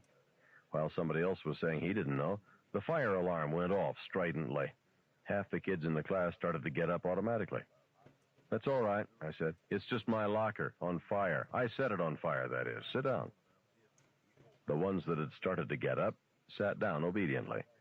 I looked for Sandra Cross. She was in the third row, fourth seat, and she did not seem afraid. She looked like what she was, an intensely exciting, good girl. Lines of students were filing out onto the grass. I could see them through the windows. The squirrel was gone, though. Squirrels make lousy, innocent bystanders. The door was snatched open, and I picked up the gun. Mr. Vance poked his head in. "Fire alarm," he said. "Everybody, where's Mrs. Underwood?" "Get out," I said. He stared at me. He was a very porky man, and his hair was neatly crew-cut. It looked as if some landscape artist had trimmed it carefully with hedge clippers. "What? What did you say?" "Out." I shot at him and missed. The bullet whined off the upper edge of the door, chipping wood splinters. "Jesus," somebody in the front row said mildly. Mr. Vance didn't know what was happening. I don't think any of them did. It all reminded me of an article I read about the last big earthquake in California. It was about a woman who was wandering from room to room while her house was being shaken to pieces all around her, yelling to her husband to please unplug the fan. Mr. Vance decided to go back to the beginning. "There's a fire in the building. Please?" "Charlie's got a gun, Mr. Vance," Mike Gavin said in a discussing the weather tone. "I think you better." The second bullet caught him in the throat. His flesh spread liquidly like water spreads when you throw a rock in it. He walked backward into the hall, scratching at his throat, and fell over. Irma Bates screamed again, but again she had no takers. If it had been Carol Granger, there would have been imitators galore. But who wanted to be in concert with poor old Irma Bates? She didn't even have a boyfriend. Besides, everyone was too busy peeking at Mr. Vance, whose scratching motions were slowing down. "Ted," I said to Ted Jones, who sat closest to the door, "shut that and lock it." "What do you think you're doing?" Ted asked. He was looking at me with a kind of scared and scornful distaste. "I don't know all the details just yet," I said, "but shut the door and lock it, okay?" Down the hall, someone was yelling, "It's in a locker, it's in a... Hey, Pete Vance has had a heart attack. Get some water, get..." Ted Jones got up, shut the door, and locked it. He was a tall boy wearing wash-faded Levi's and an army shirt with flat pockets. He looked very fine. I had always admired Ted, although he was never part of the circle I traveled in. He drove last year's Mustang, which his father had given him, and didn't get any parking tickets either. He combed his hair in an out-of-fashion DA, and I bet his was the face that Irma Bates called up in her mind when she sneaked a cucumber out of the refrigerator in the wee hours of the night. With an all-American name like Ted Jones, he couldn't very well miss either. His father was vice president of the Placerville Bank and Trust. "Now what?" Harmon Jackson asked. He sounded bewildered. I put the pistol down on the blotter again.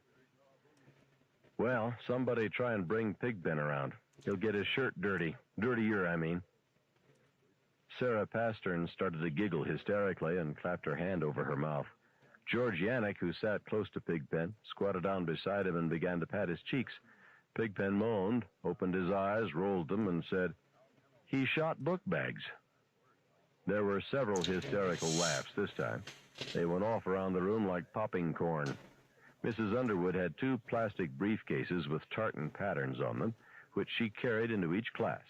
She had also been known as Two-Gun Sue. Pigpen settled shakily into his seat, rolled his eyes again, and began to cry. Somebody pounded up to the door, rattled the knob, and yelled, "Hey, hey in there!" It looked like Mr. Johnson, who had been talking about the Hessians. I picked up the pistol and put a bullet through the chicken-wired glass. It made a neat little hole beside Mr. Johnson's head, and Mr. Johnson went out of sight like a crash-diving submarine. The class, with the possible exception of Ted, watched all the action with close interest. There were several hysterical laughs this time. They went off around the room like popping corn. Mrs. Underwood had 2 plastic briefcases with tartan patterns on them, which she carried into each class. She had also been known as Two-Gun Sue. Pigpen settled shakily into his seat, rolled his eyes again, and began to cry. Somebody pounded up to the door, rattled the knob, and yelled, "Hey, hey in there!" It looked like Mr. Johnson, who had been talking about the Hessians. I picked up the pistol and put a bullet through the chicken-wired glass. It made a neat little hole beside Mr. Johnson's head, and Mr. Johnson went out of sight like a crash-diving submarine. The class, with the possible exception of Ted, watched all the action with close interest, as if they had stumbled into a pretty good movie by accident. "Somebody in there's got a gun," Mr. Johnson yelled. There was a faint bumping sound as he crawled away. The fire alarm buzzed hoarsely on and on. "Now what?" Harmon Jackson asked again. He was a small boy, usually with a big cockeyed grin on his face, but now he looked helpless, all at sea. I couldn't think of an answer to that, so I let it pass. Outside, kids were milling restlessly around on the lawn, talking and pointing at room 16 as the grapevine passed the word among them. After a little bit, some teachers, the men teachers, began shooing them back toward the gymnasium end of the building. In town, the fire whistle on the municipal building began to scream, rising and falling in hysterical cycles. "It's like the end of the world," Sandra Cross said softly. I had no answer for that either. Chapter 12. No one said anything for maybe 5 minutes, not until the fire engines got to the high school. They looked at me and I looked at them.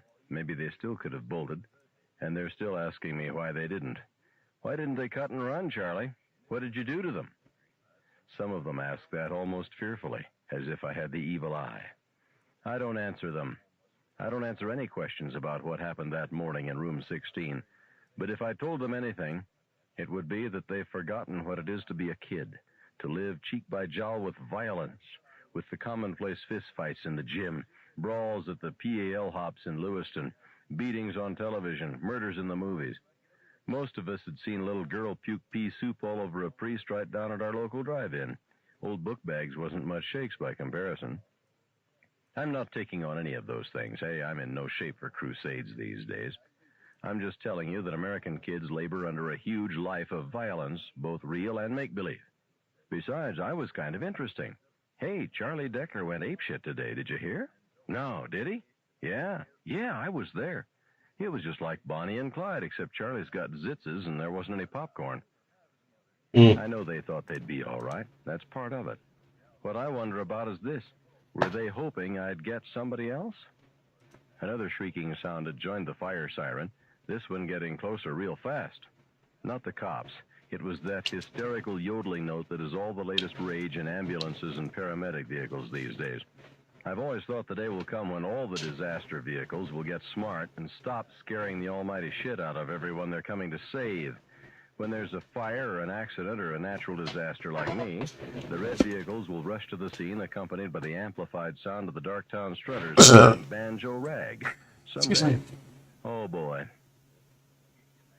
Chapter 13. Seeing as how it was the fire department went whole hog. The fire chief came first, gunning into the big semicircular school driveway in his blue bubble-topped Ford Pinto. Behind him was a hook and ladder, trailing firemen like battle banners. There were 2 pumpers behind that. You going to let them in? Jack Goldman asked. The fire's out there, I said, not in here. Did you shut your locker door? Sylvia Reagan asked. She was a big blonde girl with great soft cardiganed breasts and gently rotting teeth. Yes. Probably out already then. Mike Gavin looked at the scurrying firemen and snickered. 2 of them just ran into each other, he said. Holy moly. The 2 downed firemen untangled themselves, and the whole group was preparing to charge into the inferno when 2 suit-coated figures ran over to them. One was Mr. Johnson, the human submarine, and the other was Mr. Grace. They were talking hard and fast to the fire chief. Great rolls of hose with shiny nozzles were being unreeled from the pumpers and dragged toward the front doors. The fire chief turned around and yelled, "Hold it!" They stood irresolutely on the lawn, their nozzles gripped and held out before them like comic brass phalluses. The fire chief was still in conference with Mr. Johnson and Mr. Grace. Mr. Johnson pointed at room 16. Thomas Denver, the principal with the amazing overshaved neck, ran over and joined the discussion. It was starting to look like a pitcher's mound conference in the last half of the ninth. "I want to go home," Irma Bates said wildly. "Blow it out," I said. The fire chief had started to gesture toward his knights again, and Mr. Grace shook his head angrily and put a hand on his shoulder. He turned to Denver and said something to him. Denver nodded and ran toward the main doors. The chief was nodding reluctantly. He went back to his car, rummaged in the back seat, and came up with a really nice Radio Shack battery-powered bullhorn. I bet they had some real tussles back at the fire station about who got to use that. Today, the chief was obviously pulling rank. He pointed it at the milling students. "Please move away from the building. I repeat, will you please move away from the building? Move up to the shoulder of the highway. Move up to the shoulder of the highway. We will have buses here to pick you up shortly. School is canceled for short, bewildered whoop for the remainder of the day. Now please move away from the building." A bunch of teachers, both men and women this time, started herding them up toward the road. They were craning and babbling. I looked for Joe McKennedy, but didn't see him anywhere. "Is it all right to do homework?" Melvin Thomas asked tremblingly. There was a general laugh. They seemed surprised to hear it. "Go ahead." I thought for a moment and added, "If you want to smoke, go ahead and do it." A couple of them grabbed for their pockets. Sylvia Reagan, doing her lady of the manor bit, fished a battered pack of Camels delicately out of her purse and lit up with leisurely elegance. She blew out a plume of smoke and dropped her match on the floor. She stretched out her legs, not bothering overmuch with the nuisance of her skirt. She looked comfy. There had to be more, though. I was getting along pretty well, but there had to be 1,000 things I wasn't thinking of. Not that it mattered. If you've got a friend you want to sit next to, go ahead and change around. But don't try to rush at me or run out the door, please. A couple of kids changed next to their buddies, walking quickly and softly, but most of them just sat quiet. Melvin Thomas had opened his algebra book but couldn't seem to concentrate on it. He was staring at me glassily. There was a faint metallic chink from the upper corner of the room. Somebody had just opened the intercom system. "Hello," Denver said. "Hello, room 16. "Hello," I said. "Who's that?" "Charlie Decker." Long pause. Finally, "What's going on down there, Decker?" I thought it over. "I guess I'm going berserk," I said. An even longer pause. Then, almost rhetorically, "What have you done?" I motioned at Ted Jones. He nodded back at me politely. "Mr. Denver?" "Who's that?" "Ted Jones, Mr. Denver. Charlie has a gun. He's holding us hostage. He's killed Mrs. Underwood, and I think he killed Mr. Vance, too." "I'm pretty sure I did," I said. "Oh," Mr. Denver said. Sarah Pastern giggled again. "Ted Jones?" "I'm here," Ted told him. He sounded very competent, Ted did, but at the same time distant, like a first lieutenant who has been to college. You had to admire him. "Who is in the classroom besides you and Decker?" "Just a sec," I said. "I'll call the roll. Hold on." I got Mrs. Underwood's green attendance book and opened it up. "Period 2, right?" "Yeah," Corky said. "Okay, here we go. Irma Bates?" "I want to go home," Irma screamed defiantly. "She's here," I said. "Susan Brooks?" "Here." "Nancy Kaskin?" "Here." I went through the rest of the roll. There were 25 names, and the only absentee was Peter Franklin. "Has Peter Franklin been shot?" Mr. Denver asked quietly. "He's got the measles," Don Lordi said. This brought on another attack of the giggles. Ted Jones frowned deeply. "Decker?" "Yes." "Will you let them go?" "Not right now," I said. "Why?" There was dreadful concern, a dreadful heaviness in his voice, and for a second I almost caught myself feeling sorry for him. I crushed that quickly. It's like being in a big poker game. Here's this guy who's been winning big all night. He's got a pile of chips that's a mile high, and all at once he starts to lose. Not a little bit, but a lot. And you want to feel bad for him and his falling empire, but you cram that back and bust him, or you take it in the eye. So I said, "We haven't finished getting it on down here yet." "What does that mean?" "It means stick it," I said. Carol Granger's eyes got round. "Decker." "Call me Charlie. All my friends call me Charlie." "Decker." I held my hand up in front of the class and crossed the fingers in pairs. "If you don't call me Charlie, I'm going to shoot somebody." Pause. "Charlie." That's better. In the back row, Mike Gavin and Dick Keene were covering grins. Some of the others weren't bothering to cover them. "You call me Charlie and I'll call you Tom. That okay, Tom?" Long, long pause. "When will you let them go, Charlie? They haven't hurt you." Outside, one of the town's 3 black and whites and a blue state police cruiser had arrived. They parked across the road from the high school, and Jerry Kesserling, the chief since Warren Talbot had retired into the local Methodist cemetery in 1975, began directing traffic onto the Oak Hill Pond Road. "Did you hear me, Charlie?" "Yes, but I can't tell you. I don't know. There are more cops coming, I guess." "Mr. Wolf called them," Mr. Denver said. "I imagine there will be a great deal more when they fully appreciate what's going on. They'll have tear gas and mace, Charlie. Why make it hard on yourself and your classmates?" "Tom?" Grudgingly. "What?" "You get your skinny, cracked ass out there and tell them that the minute anyone shoots tear gas or anything else in here, I am going to make them sorry. You tell them to remember who's driving." "Why? Why are you doing this?" He sounded angry and impotent and frightened. He sounded like a man who has just discovered there is no place left to pass the buck. I don't know, I said, but it sure beats panty raids, Tom, and I don't think that really concerns you. All I want you to do is trot back out there and tell them what I said. Will you do that, Tom? I have no choice, do I?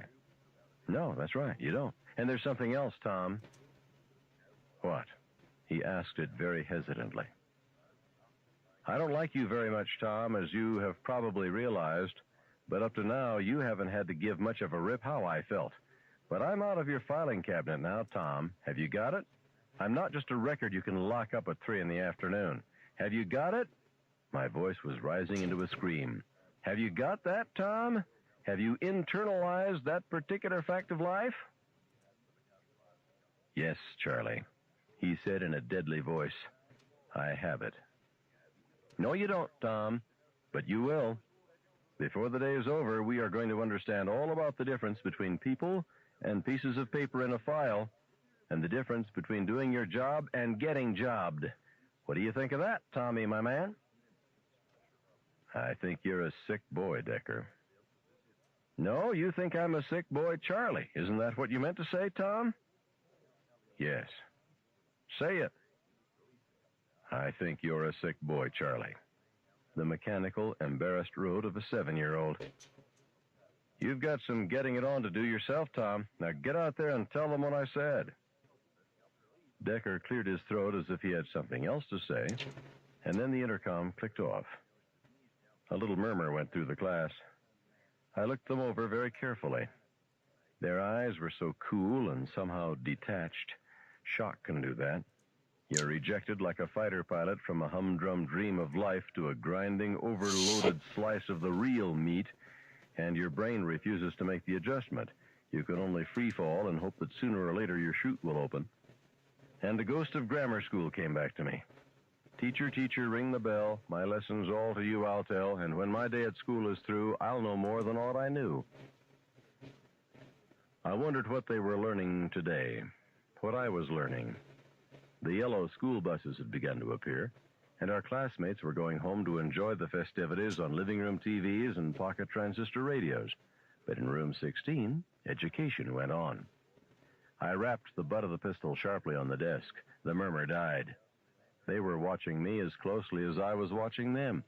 Judge and jury, or jury and defendant, I wanted to cackle. Well, I said, the shit has surely hit the fan.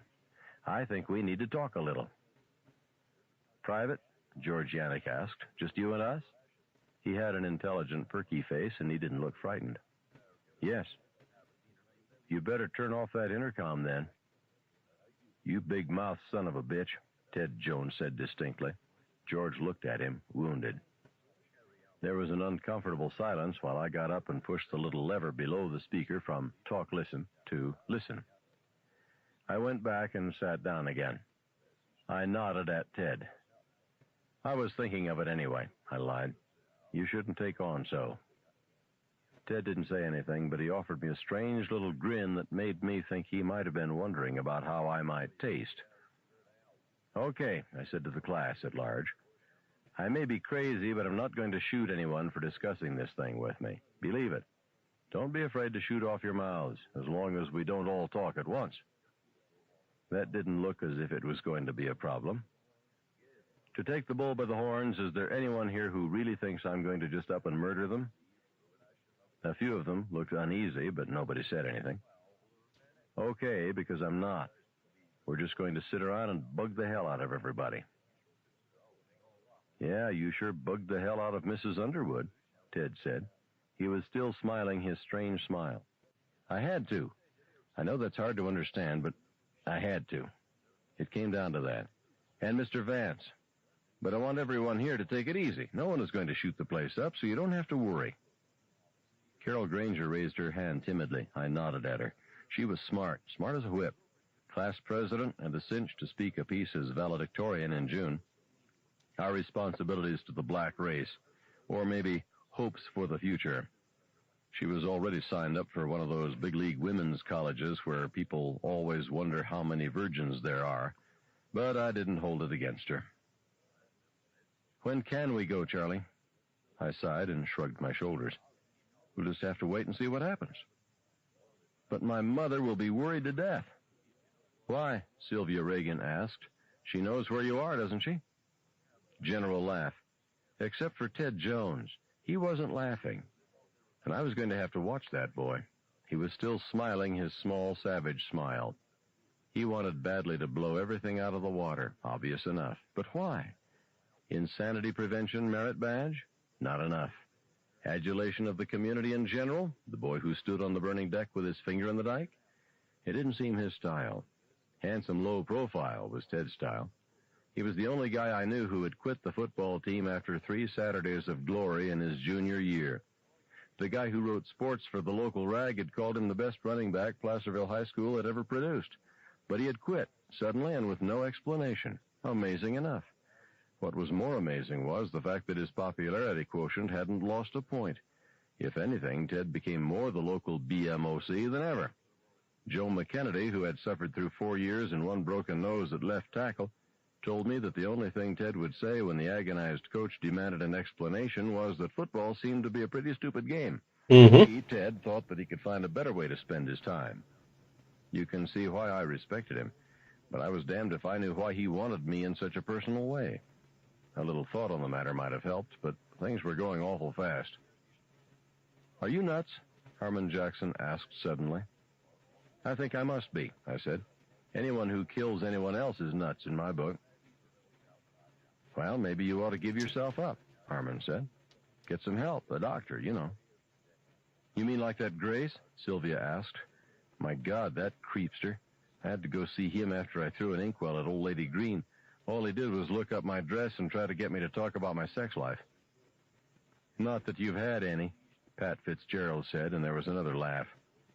And not that it's any business of his or yours, she said haughtily, dropped her cigarette on the floor and mashed it. So, what are we going to do? Jack Goldman asked. Just get it on, I said, that's all. Out on the lawn, a second town police car had arrived. I guessed that the third one was probably down at Junior's Diner, taking on vital shipments of coffee and donuts. Denver was talking with a state trooper in blue pants and one of those almost Stetsons they wear. Up on the road, Jerry Kesserling was letting a few cars through the roadblock to pick up kids who didn't ride the bus. The cars picked up and then drove hastily away. Mr. Grace was talking to a guy in a business suit that I didn't know. The firemen were standing around and smoking cigarettes and waiting for someone to tell them to put out a fire or go home. Has this got anything to do with you beating up Carlson? Corky asked. How should I know what it has to do with? I asked him irritably. If I knew what was making me do it, I probably wouldn't have to. It's your parents. Susan Brooks spoke up suddenly. It must be your parents. Ted Jones made a rude noise. I looked over at her, surprised. Susan Brooks was one of those girls who never say anything unless called upon, the ones that teachers always have to ask to speak up, please. A very studious, very serious girl. A rather pretty but not terribly bright girl. The kind who isn't allowed to give up and take the general or the commercial courses because she had a terribly bright older brother or older sister, and teachers expect comparable things from her. In fine, one of those girls who are holding the dirty end of the stick with as much good grace and manners as they can muster. Usually they marry truck drivers and move to the West Coast where they have kitchen nooks with Formica counters, and they write letters to the folks back east as seldom as they can get away with. They make quiet, successful lives for themselves and grow prettier as the shadow of the bright older brother or sister falls away from them. My parents, I said, tasting it. I thought about telling them I had been hunting with my dad when I was 9. My Hunting Trip by Charles Decker, subtitle, or How I Overheard My Dad Explain the Cherokee Nose Job. Too revolting. I snatched a look at Ted Jones, and the rich coppery aroma of pay dirt filled my nostrils. His face was set in a furious jeering expression, as if someone had just forced a whole lemon into his mouth and then jammed his jaws together, as if someone had dropped a depth charge into his brains and sent some old sunken hulk into long and ominous psychic vibrations. That's what it says in all the psychology books, Susan was going on, all blithely unaware. In fact, she suddenly became aware of the fact that she was speaking, and in a normal tone of voice, and in class, and clammed up. She was wearing a pale jade-colored blouse, and her bra straps showed through like ghostly, half-erased chalk marks. My parents, I said again, and stopped again. I remembered the hunting trip again, but this time I remembered waking up, seeing the moving branches on the tight canvas of the tent. Was the canvas tight? You bet it was. My dad put that tent up, and everything he did was tight. No loose screws there. Looking at the moving branches, needing to whiz, feeling like a little kid again, and remembering something that had happened long ago. I didn't want to talk about that. I hadn't talked about it with Mr. Grace. This was getting it on for real. And besides, there was Ted. Ted didn't care for this at all. Perhaps it was all very important to him. Perhaps Ted could still be helped. I suspected it was much too late for me. But even on that level, don't they say that learning is a good and elegant thing for its own sake? Sure. Outside, nothing much seemed to be going on. The last town police car had arrived, and just as I had expected, they were handing out coffee and story time, chillins. My parents, I said. Chapter 14. My parents met at a wedding reception, and although it may have nothing to do with anything, unless you believe in omens, the bride that day was burned to death less than a year later. Her name was Jessie Decker Hannaford. As Jessie Decker, she had been my mom's roommate at the University of Maine, where they were both majoring in political science. The thing that seemed to have happened was this. Jessie's husband went out to a special town meeting, and Jessie went into the bathroom to take a shower. She fell down and hit her head and knocked herself unconscious. In the kitchen, a dish towel fell on a hot stove burner. The house went up like a rocket. Wasn't it a mercy she didn't suffer? So the only good thing that came out of that wedding was my mother's meeting with Jessie Decker Hannaford's brother. He was an ensign in the Navy. After the reception, he asked my mother if she would like to go dancing. She said yes. They courted for 6 months, and then they were married. I came along about 14 months after the nuptials, and I've done the math again and again. As near as I can figure, I was conceived on one of the nights just before or just after my father's sister was being broiled alive in her shower cap. She was my mom's bridesmaid. I've looked at all the wedding pictures, and no matter how often I've looked, it always gives me a weird feeling. There is Jessie holding my mother's bridal train. Jessie and her husband, Brian Hannaford, smiling in the background as my mom and dad cut the wedding cake. Jessie dancing with the minister. And in all the pictures, she is only 5 months away from the shower and the dish rag on the hot stove burner. You wish you could step into one of those Kodachromes and approach her, say, "You're never going to be my Aunt Jessie unless you stay out of the shower when your husband is away. Be careful, Aunt Jessie." But you can't go back. For want of a shoe, the horse was lost and all that. But it happened, which is another way of saying I happened, and that's it. I was an only child. My mother never wanted another. She's very intellectual, my mother. Reads English mysteries, but never by Agatha Christie. Victor Canning and Hammond Innes were always more her cup of tea. Also magazines like the Manchester Guardian and Monocle and the New York Review of Books. My father, who made a career of the Navy and ended up as a recruiter, was more the all-American type. He likes the Detroit Tigers and the Detroit Red Wings and wore a black armband the day Vince Lombardi died. No shit. And he reads those Richard Stark novels about Parker the Thief. That always amused the hell out of my mother. She finally broke down and told him that Richard Stark was really Donald Westlake, who writes sort of funny mysteries under his real name. My father tried one and hated it. After that, he always acted like Westlake Stark was his private lapdog who turned against him one night and tried to bite his throat. My earliest memory is of waking up in the dark and thinking I was dead until I saw the shadows moving on the walls and the ceiling. There was a big old elm outside my window, and the wind would move the branches. This particular night, the first night I remember anything, there must have been a full moon. Hunter's moon, do they call it? Because the walls were very bright and the shadows were very dark. The branch shadows looked like great moving fingers. Now when I think of it, they seem like corpse fingers. But I couldn't have thought that then, could I? I was only 3. A kid that little doesn't even know what a corpse is. But there was something coming. I could hear it down the hall. Something terrible was coming. Coming for me through the darkness. I could hear it creaking and creaking and creaking. I couldn't move. Maybe I didn't even want to move. I don't remember about that. I just lay and watched the tree fingers move on the wall and ceiling and waited for the creaking thing to get down to my room and throw open the door. After a long time, It might have been an hour, or it might only have been seconds. I realized the creaking thing wasn't after me at all, or at least not yet. It was after Mom and Dad down the hall. The creaking thing was in Mom and Dad's room. I lay there watching the tree fingers and listened. Now the whole thing seems so dreamy and far away, like a city must look from a mountaintop where the air is rare but very real just the same. I can remember the wind shuffling back and forth against the glass of my bedroom window. I can remember wetting myself. It was warm and somehow comforting. And I can remember the creaking thing. After a long, long time, I can remember my mother's voice, out of breath and irritable and a little afraid. "Stop now, Carl." Again the creaking, furtive. "Stop it." A mutter from my father. From my mother. "I don't care. I don't care if you didn't. Stop it and let me sleep." So I knew. I went to sleep, but I knew. The creaking thing was my father. Chapter 15. Nobody said anything. Some of them hadn't got the point, if there was one. I wasn't sure. They were still looking at me expectantly, as if awaiting the punchline of a rather good joke. Others were studying their hands, obviously embarrassed. But Susan Brooks looked altogether radiant and vindicated. It was a very nice thing to see.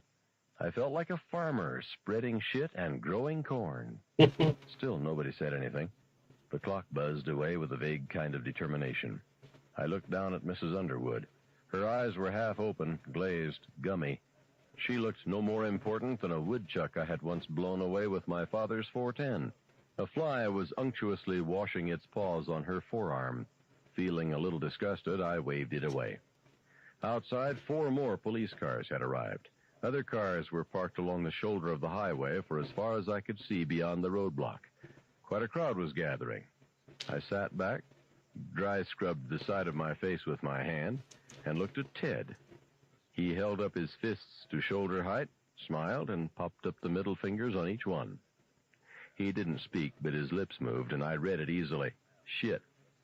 Nobody knew it had been passed but him and me. He looked ready to speak aloud, but I wanted to just keep it between us for a little while. I said, Chapter 16.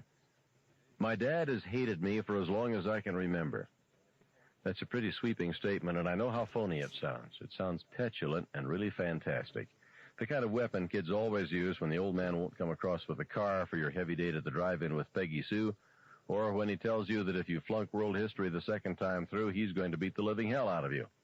In this bright day and age, when everybody thinks psychology is God's gift to the poor old anally fixated human race, and even the President of the United States pops a trank before dinner, it's really a good way to get rid of those Old Testament guilts that keep creeping up our throats like the aftertaste of a bad meal we overate. If you say your father hated you as a kid, you can go out and flash the neighborhood, commit rape, or burn down the Knights of Pythias bingo parlor and still cop a plea. But it also means that no one will believe you if it's true. You're the little boy that cried wolf. And for me, it is true. Oh, nothing really stunning until after the Carlson thing. I don't think Dad himself really knew it until then. Even if you could dig to the very bottom of his motives, he'd probably say, at the most, that he was hating me for my own good. Metaphor time in the old corral. To Dad, life was like a precious antique car. Because it is both precious and irreplaceable, you keep it immaculate and in perfect running order. Once a year, you take it to the local old car show. No grease is ever allowed to foul the gasoline, no sludge to find its way into the carb, no bolt to loosen on the drive shaft. It must be tuned, oiled, and greased every 1,000 miles, and you have to wax it every Sunday just before the pro game on TV. My dad's motto, keep it tight and keep it right. And if a bird shits on your windshield, you wipe it off before it can dry there. That was Dad's life, and I was the bird shit on his windshield. He was a big, quiet man with sandy hair, a complexion that burned easily, and a face that had a vague, but not unpleasant, touch of the simian. In the summertime, he always looked angry, with his face sunburned red and his eyes peering belligerently out at you like pale glints of water. Later, after I was 10, he was transferred to Boston, and we saw him only on weekends. But before that, he was stationed in Portland. And as far as I was concerned, he was like any other 9-to-5 father, except that his shirt was khaki instead of white, and his tie was always black. It says in the Bible that the sins of the fathers are visited upon the sons, and that may be true. But I could also add that the sins of other fathers' sons were visited on me. Being a recruiting chief was very tough on Dad, and I often thought he would have been much happier stationed out to sea, not to mention how much happier I would have been. For him, it was like having to go around and see other people's priceless antique cars driven to rack and ruin, mud-splattered, rust-eaten. He inducted high school Romeos, leaving their pregnant Juliets behind them. He inducted men who didn't know what they were getting into, and men who only cared about what they were getting out of. He got the sullen young men who had been made to choose between a bang in the Navy and a bang in South Portland training and correction. He got scared bookkeepers who had turned up 1A and would have done anything to keep away from the gooks in Nam, who were just then beginning their long-running special on pickled penis of American grunt. And he got the slack-jawed dropouts who had to be coached before they could sign their own names and had IQs to match their hat sizes. And there was me right there at home, with some budding characteristics attributable to all of the above. Quite a challenge there. And you have to know that he didn't hate me just because I was there. He hated me because he was unequal to the challenge. He might have been if I hadn't been more my mother's child than his, and if my mother and I hadn't both known that. He called me a mama's boy. Maybe I was. One day in the fall of 1962, I took it into my head to throw rocks at the storm windows Dad was getting ready to put on. It was early October, a Saturday, and Dad was going at it the way he went at everything, with a step-by-step precision that precluded all error and waste. First, he got all the windows out of the garage, newly painted the spring before, green to match the house trim, and lined them up carefully against the house, one beside each window. I can see him, tall and sunburned and angry looking, even under the cool October sun, in the vintage October air, which was as cool as kisses. October is such a fine month. I was sitting on the bottom step of the front porch, playing quiet and watching him. Every now and then a car would blip by, going up Route 9 toward Windsor or down 9 toward Harlow or Freeport. Mom was inside playing the piano. Something minor, Bach, I think. But then whatever Mother played usually sounded like Bach. The wind tugged and pushed it, now bringing it to me, now carrying it away. Whenever I hear that piece now, I think about that day. Bach Fugue for Storm Windows in A minor. I sat and played quiet. A 1956 Ford with an out-of-state license plate went by. Up here to shoot partridge and pheasant, probably. I'll be right back. I'm just gonna go grab a snack real quick. But I want to rewind it just to catch up. I'll get back. Back and I'll be right back. Mud-splattered, rust-eaten. He inducted high school Romeos, leaving their pregnant Juliets behind them. He inducted men who didn't know what they were getting into, and men who only cared about what they were getting out of. He got the sullen young men who had been made to choose between a bang in the Navy and a bang in South Portland training and correction. He got scared bookkeepers who had turned up 1A and would have done anything to keep away from the gooks in Nam, who were just then beginning their long-running special on pickled penis of American grunt. And he got the slack-jawed dropouts who had to be coached before they could sign their own names and had IQs to match their hat sizes. And there was me right there at home, with some budding characteristics attributable to all of the above. Quite a challenge there. And you have to know that he didn't hate me just because I was there. He hated me because he was unequal to the challenge. He might have been if I hadn't been more my mother's child than his, and if my mother and I hadn't both known that. He called me a mama's boy. Maybe I was.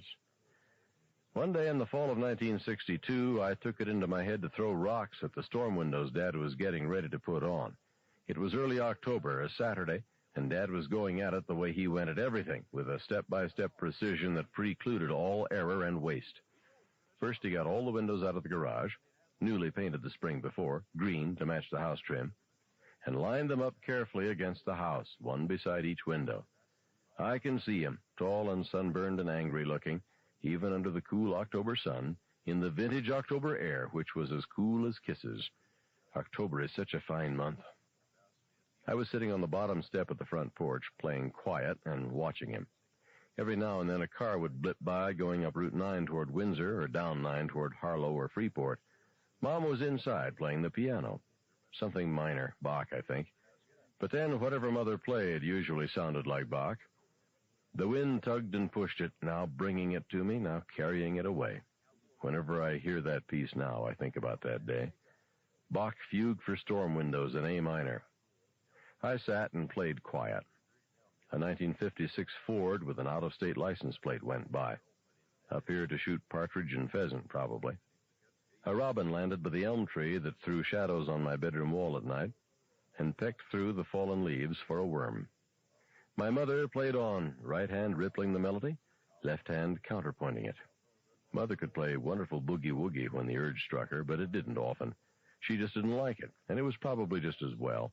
Even her boogies sounded like Bach wrote them. Once it occurred to me how wonderful it would be to break all those storm windows, to break them one by one, the upper panes and then the lower ones. You might think it was a piece of revenge, conscious or unconscious, a way to get back at the spit and polish, all hands on deck old man. But the truth is, I can't remember putting my father in that particular picture at all. The day was fine and beautiful. I was 4. It was a fine October day for breaking windows. I got up and went out to the soft shoulder and began picking up stones. I was wearing short pants, and I stuffed stones into the front pockets until it must have looked like I was carrying ostrich eggs. Another car went by, and I waved. The driver waved back. The woman beside him was holding a baby. I went back across the lawn, took a stone out of my pocket, and threw it at the storm window beside the living room window. I threw it as hard as I could. I missed. I took out another rock, and this time I moved right up on top of that window. A little chill went through my mind, disturbing my thoughts for a tiny moment. I couldn't miss, and didn't. I'm having trouble saving my fucking file. First the living room window, then the music room window. Shit, it was dude. propped up against the brick side of the house, and after I broke it, I looked in at Mom playing the piano. She was wearing a sheer blue slip. When she saw me peering in, she jumped a little and hit a sour note. Then she gave me a big sweet smile and went on playing. You can see how it was. She hadn't even heard me break the window. Funny in a way, there was no sense of doing anything wrong, just of doing something my pleasurable. God. A little kid's selective perception is a strange thing. If the windows had been fastened on, I never would have dreamed of breaking them. I was regarding the last window, the one outside the den, when a hand fell on my shoulder and turned me around. It was my father. He was mad. I hadn't ever seen him so mad. His eyes were big, and he was biting his tongue between his teeth as if he were having a fit. I cried out, he scared me so bad. It was like your mother coming to the breakfast table with a Halloween mask on. Bastard! He picked me up in both hands, right hand holding my legs at the ankles and left hand holding my left arm against my chest, and then he threw me on the ground. It was hard. Hey, Cloudy. As he could throw, I think. I lay there with all the breath Sorry. in me, staring up at the dismay and realization creeping over Let me, my face, dissolving the flash of his eyes. Sorry, I was, having trouble with my sigh. Hey, good morning. Is my mic on? Yes. I was drawing, and now I can't... I'm having trouble saving. And I'm going nuts now. I was listening to an audiobook. And I just paused it. Because... And I went to go get some cereal. It's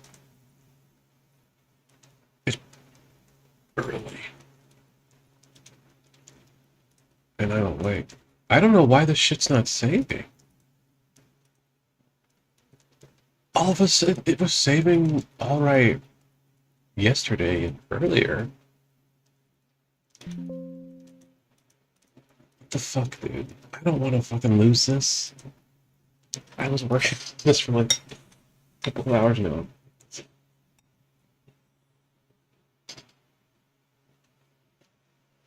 Oh, I'm fine.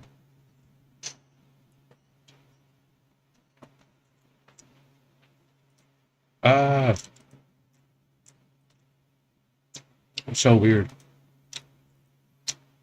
Sometimes Psy does save stuff automatically, but I don't know why it's doing this. I haven't fucked with settings, I don't think so.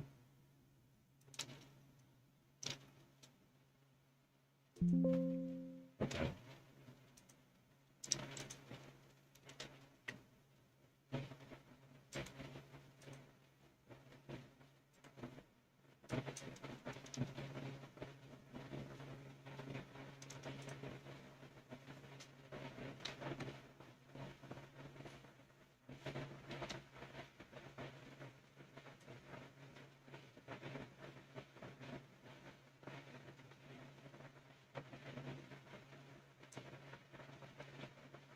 Ugh, this sucks.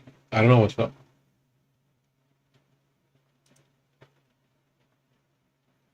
Thank you for stopping by, though, Too Cloudy.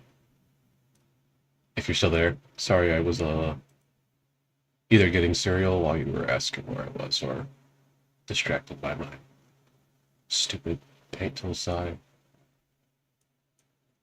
I don't know what the F is wrong.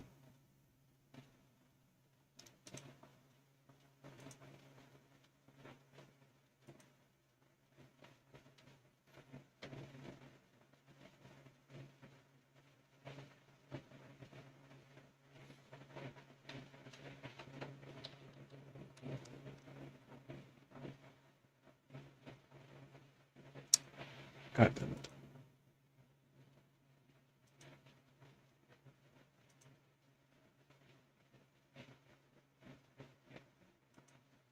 Let me see something.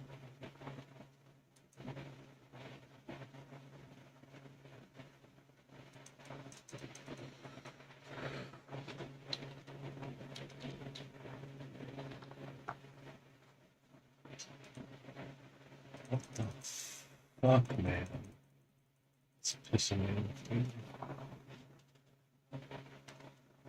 And the thing is that this has happened before with Psy. But I thought I fixed it. This hasn't happened in so long. Keenar? What?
I'm gonna go ahead and post my picture.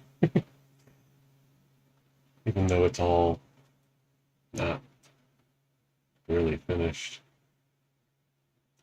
I mean, yeah, it's not finished. Darn. God damn it, dude. Why all of a sudden?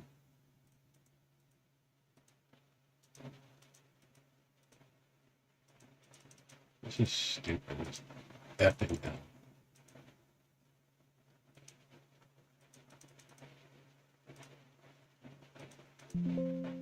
Wait, what?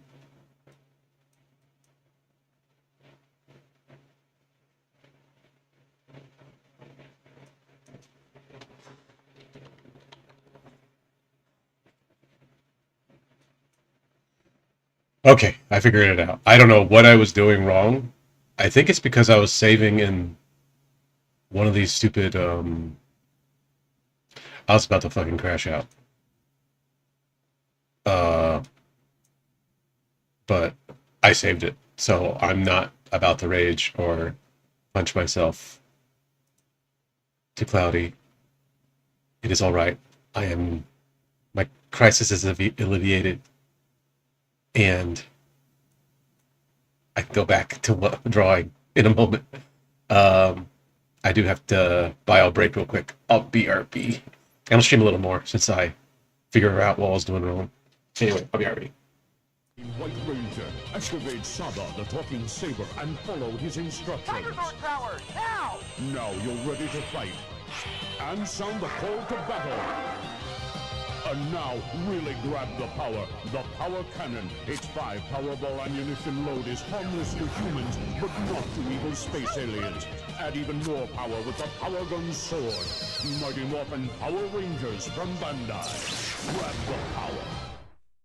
And Mr. Freeze aims to chill Batman next, but not anti-freeze Batman. Mr. Freeze and his Ice Zapper are out of control, but Batman's ready. Freeze, Batman! Take this, hotshot! Ah! Only Batman's Ice Hammer vehicle is tough enough to drill through this ice storm. Chill out, Mr. Freeze! Now the best is hotter than ever. Batman! Vehicle and figures each sold separately.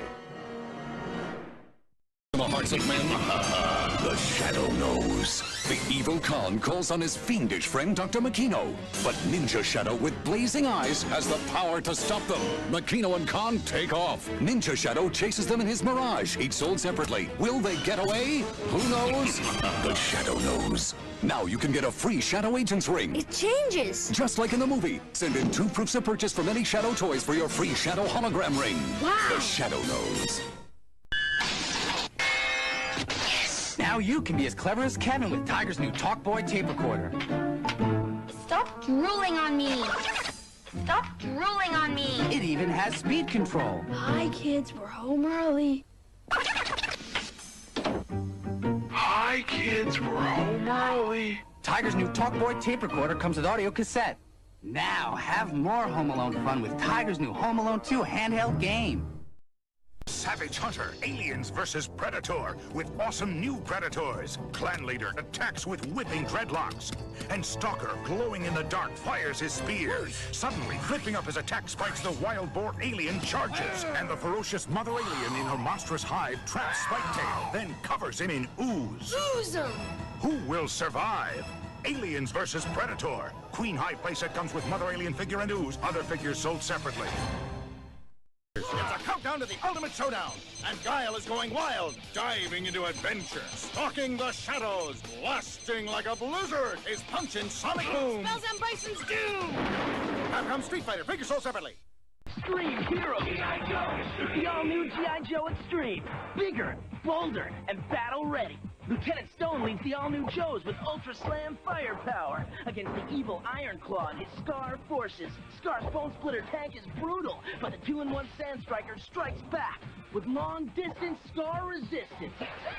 Extreme times call for extreme heroes. It's the all-new G.I. Joe Extreme. Figures and vehicles each sold separately. Oh, but we're gonna stop them anyway! Send in the Marines! We're the Space Marines. Drake, Ripley, A-Bone, Bishop, and I'm Hicks, armed with the latest high-tech heavy metal. Look out, Hicks! The Queen's gonna crown ya! My bug walker's on a roll! Bull alien attacking! Eat torch, bug brain!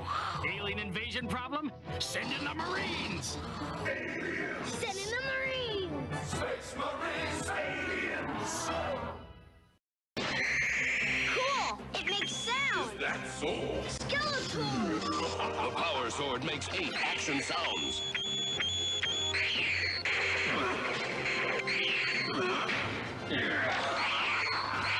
It lights up with power. You can be a hero. With the He-Man Power Sword. Send for a He-Man video for 99 cents and postage with specially marked vehicle. Up to the challenge of Cube It Up, the amazing motorized cube that spins by itself. It's got a motor inside. How do you play? Good question. Cube It Up calls out a color, which you have to keep on top to rack up points. Yes. Sounds easy? Well, Hotshot, it's not. Because the cube's always turning. You can play by yourself or with friends, if you've got any. Rack up the most points and you're a Cube It Up master. Awesome. Very good, Cube Boy. Ready for level 2? Level 2? Cube It Up. The challenge is in the cube. Each sold separately. Batteries not included. City after city, Godzilla's destroying everything! General, who's gonna save us from... Excuse me. Hello? Godzilla! The Godzilla Force and Mecha Godzilla. The Godzilla Force is here. The supersonic Garuda warship fires laser missiles and a retrievable grappling hook. Can the giant Mecha Godzilla stop Godzilla, king of the monsters? The battle begins! All figures sold separately, batteries not included from Trendmasters. Hey, dudes, bedtime? Do you A, obey the babysitter, B, beg to stay up, C, hit her with thermonuclear breath? It's Godzilla, king of the monsters. His eyes flash as he roars. His arms swing, feet stomp, tail whips. Godzilla rules. Collect Godzilla and all his friends of destruction, then fight the ultimate battle where no one is safe. Cool hair! Batteries not included. From Trendmasters, yes. Fighter's cane. Bashing and banging till only Rue and Guile remain in the Street Fighter 2 tabletop game. Build your punching power before your energy runs out. Are you ready for Hurricane kicks? Can you come back from Sonic Boom? Street Fighter 2 electronic tabletop game. Next. It's time to get real. It's showtime. Hey, annoying hombres making you do stuff you hate. Don't lose your head. Make them history. Think that's scary? Watch this. Whoa! That went right through me. Did you see that? Now watch this. First, a double team. Now, a double scare. Nobody beats me. So when you want to scare somebody, give me a call. Beetlejuice! Beetlejuice! Beetlejuice! I go. Terminator with the Bio-Flesh Regenerator. I'm back! Yeah? Think again. Battle damage. Add flesh compound. Terminator created. Terminator. I'm back! Got my looks, my laugh, my voice, and all. Can I do that? So if you can't have me, get the next best thing. Talking Urkel. Just full mushroom. You want to know? Talking Urkel, though. Favorite pet? Yes. So what's that make me? Fish sticks? Oh, are you hungry? Oh, no. By all means, feed her. Play till your heart's content. Look, Goldie. I took good care of her, and she changed again. Change? How about changing some water here? Katie, Buzz is here. So Tamagotchi can pause. I can pause too. Want to see that again? Hatch a Tamagotchi, the one and only, from Bandai, each sold separately. Welcome to Skull Dungeon. Wow. Mighty Max. Smasher, get up. Your brain donor is here. Me want brain. No way, slime face. Whoa! Watch out for that first step. It's not over, Mighty Max. Will Max get fried? His fate is in your hands. Mighty Max, Mighty Max. You can collect all his adventure sets, each sold separately. Mighty Max figure included from Mattel. Is phantasm. But first, the Joker must be stopped. Only total armor Batman can prepare to do battle with Jetpack Joker. Time for a little pick-me-up. This clown's in for a total surprise. That nightmare is over, but Phantasm remains. So Batman powers up with the electronic crime stalker vehicle. Sounds cool. It's a fight to the finish, but Phantasm's no match for the power of Batman. Vehicle and figures each sold separately. Graveyard Ghoulies. Squeeze the colored goop into the mold, or use glow goop and out pop body parts. Stomach, heart, brain. It's Graveyard Ghoulies. Graveyard Ghoulies are a creepy crawler fright, so beware what happens at night. Creepy Crawlers Workshop. Your parents put it together. Light bulb not included. Graveyard Ghoulies, mold pack, and glow goop each sold. Team yet, Capcom Street Fighter 2! No way! Wait! There's Guile, Ryu, Zangief, Blanca, and Dalcine! What's a Dawson? Oh! Some with real ninja moves! Hey! But Troopers get Street Fighters too! Vega, Sagat, Balrog! And me, El Bison! They look unbeatable! You know them, you love them! So correcto! Capcom Street Fighter 2 figures each sold separately. Oh, I like them! Repulsive. Hideous. Disgusting. Obnoxious. Revolting. Wretched. Sickening. Blurp balls. They make you want to blurp.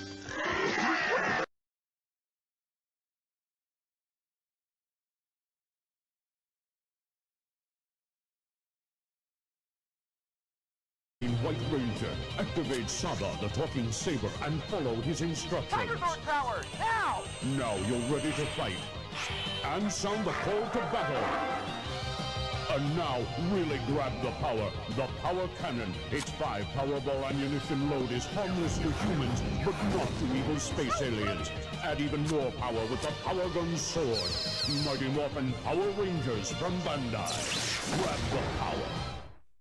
And Mr. Freeze aims to chill Batman next, but not Anti-Freeze Batman. Mr. Freeze and his Ice Zapper are out of control, but Batman's ready. Freeze, Batman! Take this, hot shot! Ah! Only Batman's Ice Hammer vehicle is tough enough to drill through this ice storm.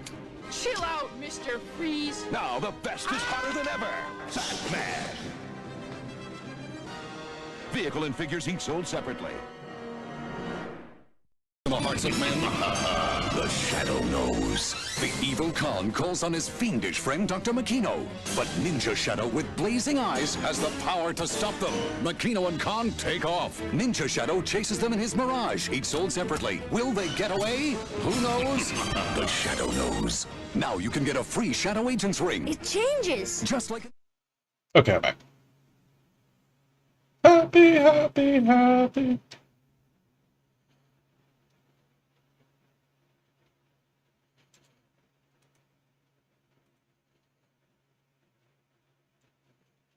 Alright, I'll continue on this for a bit. Anger. I was unable to... I will put this on a little bit faster though. Speed it up a bit. cry or speak or even move my diaphragm. There was a paralyzing pain in my chest and my crotch. I didn't mean it, he said, kneeling over me. You all right? You okay, Chuck?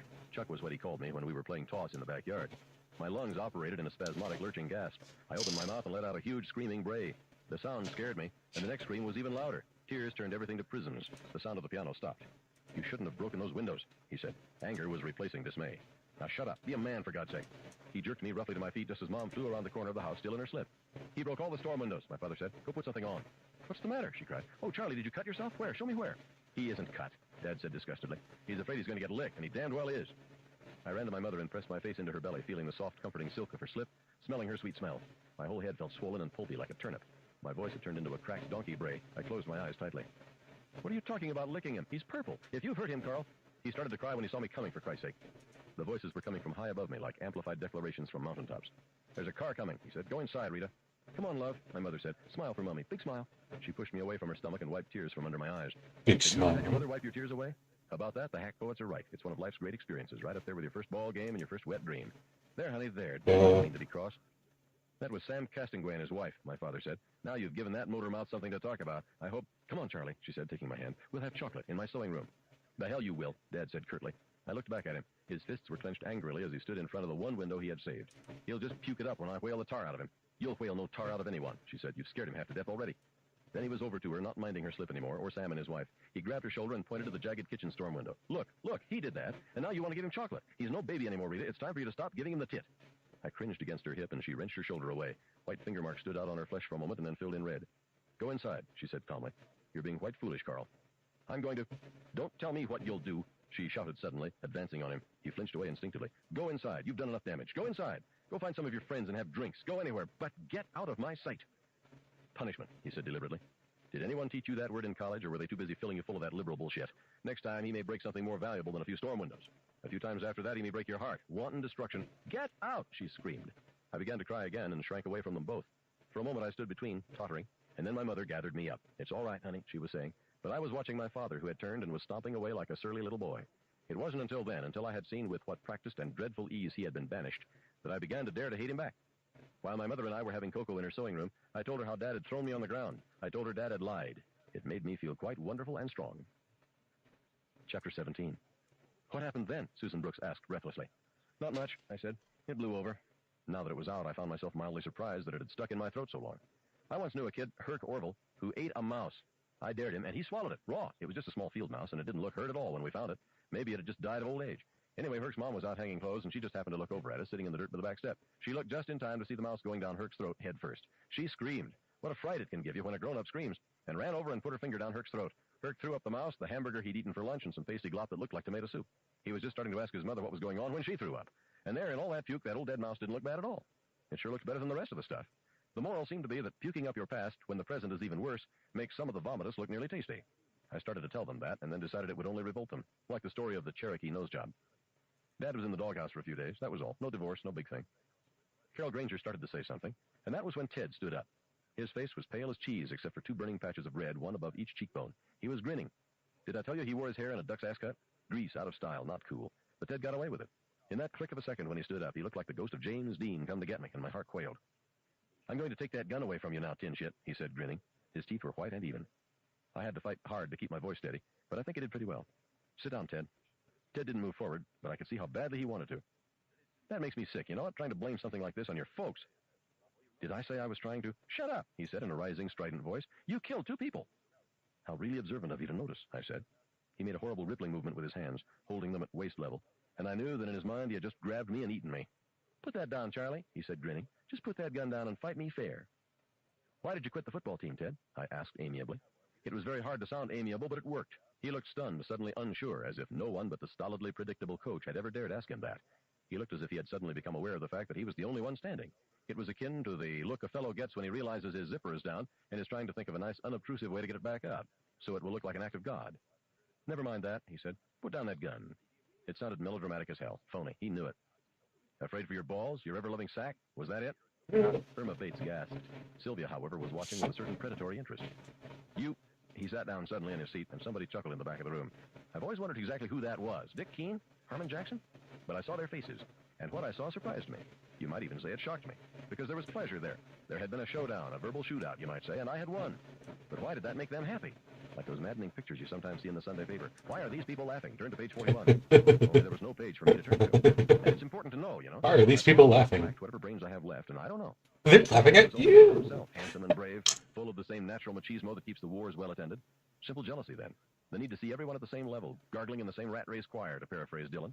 Take off your mask, Ted, and sit down with the rest of us regular guys. Ted was still staring at me, and I knew well enough that he was unbroken. Only next time he might not be so direct. Maybe next time he would try me on the flank. Maybe it's just mob spirit, jump on the individual. But I didn't believe that then, and I don't believe it now, although it would explain much. No, the subtle shift from Ted's end of the seesaw to mine could not be dismissed as some masked grunt of emotion. A mob always wipes out the strange one, the sport, the mutant. That was me, not Ted. Ted was the exact opposite of those things. He was a boy you would have been proud to have down in the rumpus room with your daughter. No, it was in Ted, not in them. It had to be in Ted. I began to feel strange tentacles of excitement in my belly, the way a butterfly collector must feel when he thinks he has just seen a new species fluttering in yon bushes. I know why Ted quit football, a voice said slyly. I looked around. It was Pigpen. Ted had fairly jumped at the sound of his voice. He was beginning to look a wee bit haggard. Do tell, I said. If you open your mouth, I'll kill you, Ted said deliberately. He turned his grin on Pigpen. Pigpen blinked in a terrified way and licked his lips. He was torn. It was probably the first time in his life that he'd had the axe, and now he didn't know if he dared to grind it. Of course, almost anyone in the room could have told you how he came by any information he had. Mrs. Dano spent her life attending bazaars, rummage sales, church and school suppers, and Mrs. Dano had the longest, shrewdest nose in Gates Falls. I also suspected she held the record for party line listening in. She could latch onto anyone's dirty laundry before you could say, have you heard the latest about Sam Delacourt? Pigpen began and turned away from Ted as he made an impotent clutching gesture with his hands. Go on and tell, Sylvia Reagan said suddenly. Don't let Golden Boy scare you, huh? Pigpen gave her a quivering smile and then blurted out, Mrs. Jones is an alcoholic. She had to go someplace and dry out. Ted had to help with his family. Silence for a second. I'm going to kill you, Pigpen, Ted said, getting up. His face was dead pale. That's not nice, I said. Excuse me. Sit down. Ted glared at me, and for a moment I thought he was going to break and charge at me. If he had, I would have killed him. Maybe he could see it on my face. He sat back down. So, I said, the skeleton has boogied right out of the closet. Where's she drying out, Ted? Shut up, he said thickly. Some of his hair had fallen across his forehead. It looked greasy. It was the first time it had ever looked that way to me. Oh, she's back now. Shut up. Ted offered Ted a forgiving smile. You said you'd kill Pigpen, I said thoughtfully. I will kill him, Ted muttered. His eyes were red and baleful. Then you can blame it on your parents, I said, smiling. Won't that be a relief? Ted was gripping the edge of his desk tightly. Things weren't going to his liking at all. Harmon Jackson was smiling nastily. Maybe he had an old grudge against Ted. Your father driver to it? I asked kindly. How'd it happen? Home late all the time? Supper burned and all that? Nipping on the cooking sherry a little at first? Hi-ho. I'll kill you, he moaned. I was needling him, needling the shit out of him, and no one was telling me to stop. It was incredible. They were all watching Ted with a glassy kind of interest, as if they had expected all along that there were a few maggots under there. Must be tough being married to a big-time bank officer, I said. Look at it that way. She probably didn't realize she was belting down the hard stuff so heavy. It can creep up on you. Look at it that way. It can get on top of you. And it's not your fault, is it? Hi-ho. Shut up, he said. Hi-ho. What the fuck is wrong with just got out of control, am I right? Kind of disgusting, wasn't it? Did she really go to pot, Ted? Tell us. Get rid of it. Kind of just slopping around the house, was she? Hi-ho. Shut up. Hi-ho. Drunk in front of dialing for dollars? Cringe dialogue is what we know. Bugs, did she? Did she go, Bugs? Yeah, it was disgusting, he brayed at me suddenly, through a mouthful of spit. Almost as disgusting as you, killer. Did you write her? I asked softly. Why would I write her? He asked wildly. Why should I write her? Did you write her? You couldn't play football. Ted Jones said clearly, drunk bitch. Carol Granger gasped, and the spell was broken. Ted's eyes seemed to clear a little. The red light went out of them, and he realized what he had said. I'll get you for this, Charlie, he said quietly. You might get your chance. I'll get you, Charlie. Old bitch of a mother. That surely is disgusting, Ted. Ted sat silently, staring at me. It was over then. We could turn our attention to other things, at least for the moment. I had a feeling we might be getting back to Ted, or that he would get back to me. People moved around restlessly outside. The clock buzzed. No one said anything for a long time, or what seemed like a long time. There was a lot to think about now. Chapter 18. Sylvia Reagan finally broke the silence. She threw back her head and laughed, long, hard, and loud. Several people, including me, jumped. Ted Jones didn't. He was still on his own trip. You know what I'd like to do after this is over? She asked. What? Pigpen asked. He looked surprised that he had spoken up again. Sandra Cross was looking at me. Get a VA? She had her ankles crossed the way pretty girls do when they want to foil boys who want to look up their dresses. I'd like to get this in a detective magazine. 60 Minutes of Terror with the Placerville Maniac. I'd get somebody who writes good to do it. Joe McKennedy or Phil Franks. Or maybe you, Charlie. How's that bite your banana? She guffawed, and Pigpen joined in tentatively. I think he was fascinated by Sylvia's fearlessness. Or maybe it was only her blatant sexuality. She sure didn't. Bite your banana. Out on the lawn, 2 more trooper cars had arrived. The firemen were leaving. The fire alarm had cut out a few minutes ago. Abruptly, Mr. Grace disengaged himself from the crowd and started toward the main doors. A light breeze flapped the bottom of his sport coat. More company, Corky Harold said. I got up, went over to the intercom, and switched it back onto Talk Listen. Then I sat down again, sweating a little. Mr. Don God-Give-Us Grace was on his way, and he was no lightweight. A few seconds later, there was that hollow chink that means the line is open. Mr. Grace said, Charlie? His voice was very calm, very rich, very certain. Charlie? How are you, Skinner? I Please asked. stop being Fine, thanks, Charlie. How are you? Keeping my thumb on it, I said agreeably. Snickers from some of the boys. Charlie, we've talked about getting help for you before this. Now you've committed a pretty antisocial act, wouldn't you agree? By whose standards? Society standards, Charlie. First, Mr. Carlson. Now this. Will you let us help you? I almost asked him if my co-students weren't a part of society, because no one down here seemed too worked up about Mrs. Underwood. But I couldn't do that. It would have transgressed a set of rules that I was just beginning to grasp. How does I do it? I bawled. I already told that there Mr. Denver how sorry I is for hitting that little girl with that Luciville slugger. I wants my poor head shrunk. I wants my soul saved and made white as snow. How does I do it, Reverend? Pat Fitzgerald, who was nearly as black as the ace of spades, laughed and shook his head. Charlie. Charlie, Gray said as if very sad. Only you can save your soul now. I didn't like that. I stopped shouting and put my hand on the pistol, as if for courage. I didn't like it at all. He had a way of slipping it to you. I'd seen him a lot since I bopped Mr. Carlson with the pipe wrench. He could really slip it in. Mr. Grace? What, Charlie? Did Tom tell the police what I said? Don't you mean Mr. Denver? Whatever, did he? Yes, he relayed your message. Whatever. Have they figured out how they're going to handle me yet? I don't know, Charlie. I'm more interested in knowing if you've figured out how you're going to handle yourself. Oh, he was slipping it to me, all right. Just like he kept slipping it to me after Mr. Carlson. But then I had to go see him. Now I could turn him off anytime I wanted to. Except I couldn't, and he knew I couldn't. It was too normal to be consistent. And I was being watched by my peerless peers. They were evaluating me. Sweating a little, I asked the intercom. Are you? You guys, I said, an edge of bitterness creeping into my voice. You're all the same. We are? If so, then we all want to help you. He was going to be a much tougher nut to strip than old Tom Denver had been. That was obvious. I called Don Grace up in my mind. Short, dapper little fuck. Bald on top, big mutton chop sideburns as if to make up for that. He favored tweed coats with suede patches on the elbows. A pipe always stuffed with something that came from Copenhagen and smelled like cow shit. A man with a head full of sharp prying instruments. A mind fucker, a head stud. That's what a shrink is for, my friends and neighbors. Their job is to fuck the mentally disturbed and make them pregnant with sanity. It's a bull's job, and they go to school to learn how. And all their courses are variations on a theme, slipping it to the psychos for fun and profit, mostly profit. And if you find yourself someday lying on that great analyst's couch where so many have lain before you, I'd ask you to remember one thing. When you get sanity by stud, the child always looks like the father. And they have a very high suicide rate. But they get you lonely and ready to cry. They get you ready to toss it all over if they will just promise to go away for a while. What do we have? What do we really have? Minds like terrified fat men, begging the eyes that look up in the bus terminal or the restaurant and threaten to meet ours to look back down, uninterested. We lie awake and picture ourselves in white hats of varying shapes. There's no maidenhead too tough to withstand the seasoned dork of modern psychiatry. But maybe that was okay. Maybe now they would play my game, all these shysters and whores. Let us help you, Charlie, Mr. Grace was saying. But by letting you help me, I would be helping you. I said it as if the idea had just occurred to me. Don't want to do that. Why, Charlie? Mr. Grace? Yes, Charlie. The next time you ask me a question, I'm going to kill somebody down here. I could hear Mr. Grace suck wind, as if someone had just told him his son had been in a car crash. It was a very unself-confident sound. It made me feel very good. Everyone in the room was looking at me tightly. Ted Jones raised his head slowly, as if he had just awakened. I could see the familiar hating darkness cloud his eyes. Ann Lasky's eyes were round and frightened. Sylvia Reagan's fingers were doing a slow and dreamy ballet as they rummaged in her purse for another cigarette. And Sandra Cross was looking at me gravely, as if I were a doctor or a priest. Mr. Grace began to speak. Watch it, I said sharply. Before you say anything, be careful. You aren't playing your game any longer. Understand that. You're playing mine. Statements only. Be very careful. Can you be very careful? He didn't say anything about my game metaphor at all. That was when I began to believe I had him. Charlie. Was that almost a plea? Very good. Do you think you'll be able to keep your job after this, Mr. Grace? Charlie, for God's sake. Ever so much better. Let them go, Charlie. Save yourself, please. You're talking too fast. Pretty soon a question will pop out, and that'll be the end for somebody. Charlie, how was your military obligation fulfilled? What? Sudden whistling of breath as he cut that off. You almost killed somebody, I said. Careful, Don. I can call you Don, can't I? Sure. Weigh those words, Don.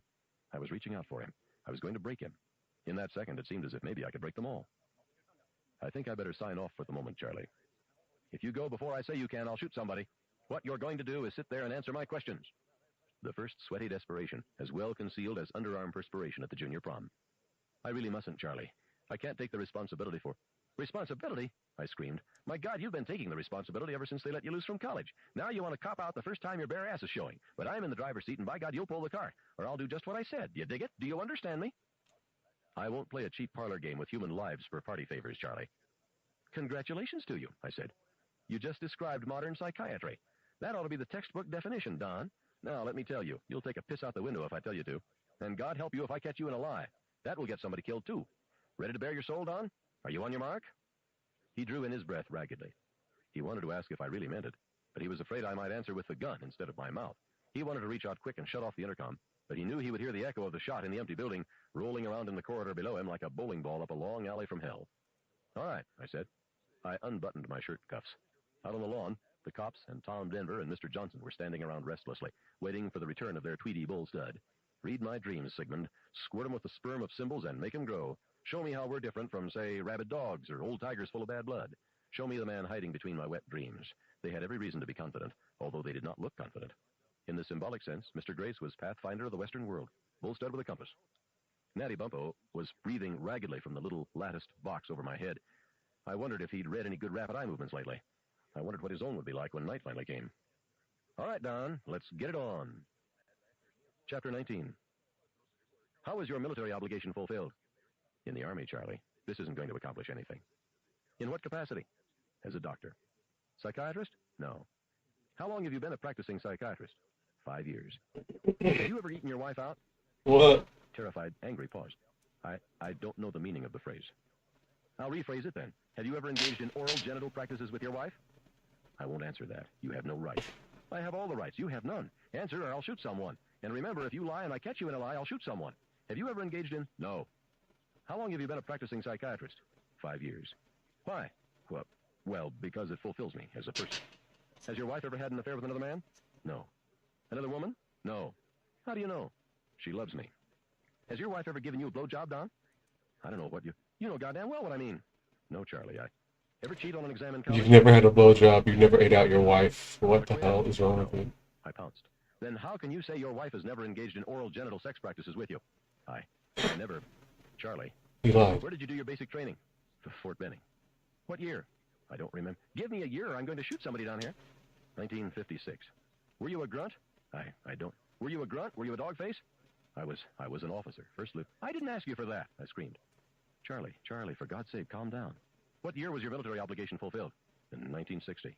You owe your country 6 years. You're lying. I'm going to shoot. No, he cried. National Guard. I was in the Guard.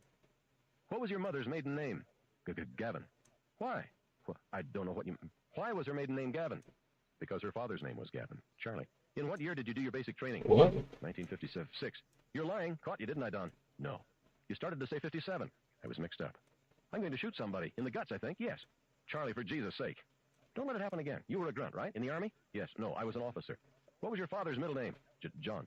Charlie, get hold of yourself. Don't ever gobble your wife, my man? No. You're lying. You said you didn't know what that meant. You explained it to me. He was breathing in fast little grunts. Let me go, Charlie. Let me go. What is your religious denomination? Methodist. In the choir? No. Did you go to Sunday school? Yes. What are the first 3 words in the Bible? Pause. In the beginning. First line of the 23rd Psalm? The Lord is my shepherd, I shall not want. And you first ate your wife in 1956? Yes. No. Charlie, let me alone. Basic training was 1956. So cringy. 57 before, I screamed. Here it goes. I'm going to blow someone's head off right now. I said 56, you bastard. Screaming out of breath, hysterical.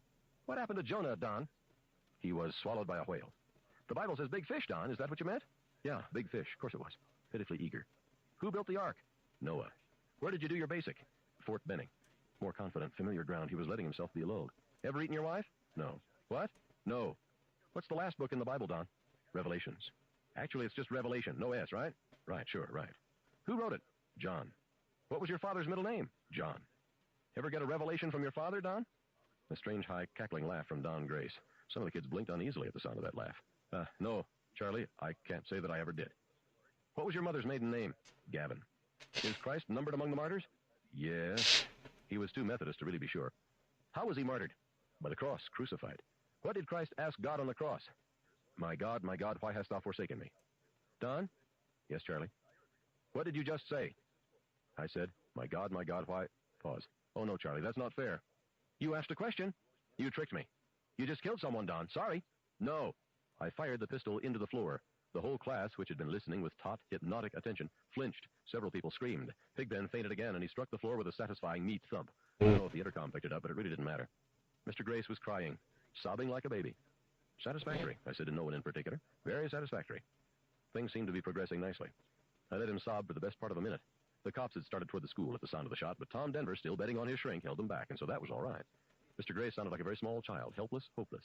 I had made him fuck himself with his own big tool, like one of those weird experiences you read about in the Penthouse Forum. I had taken off his witch doctor's mask and made him human, but I didn't hold it against him. To err is only human, but it's divine to forgive. I believe that sincerely. Mr. Gray, finally. I'm going outside now, he said, and then with tearful rebelliousness, and you can't stop me. That's all right, I said tenderly. The game's over, Mr. Grace. We weren't playing for keepsies this time. No one is dead down here. I shot into the floor. Breathing silence. Then tiredly. How can I believe you, Charlie? Because there would have been a stampede.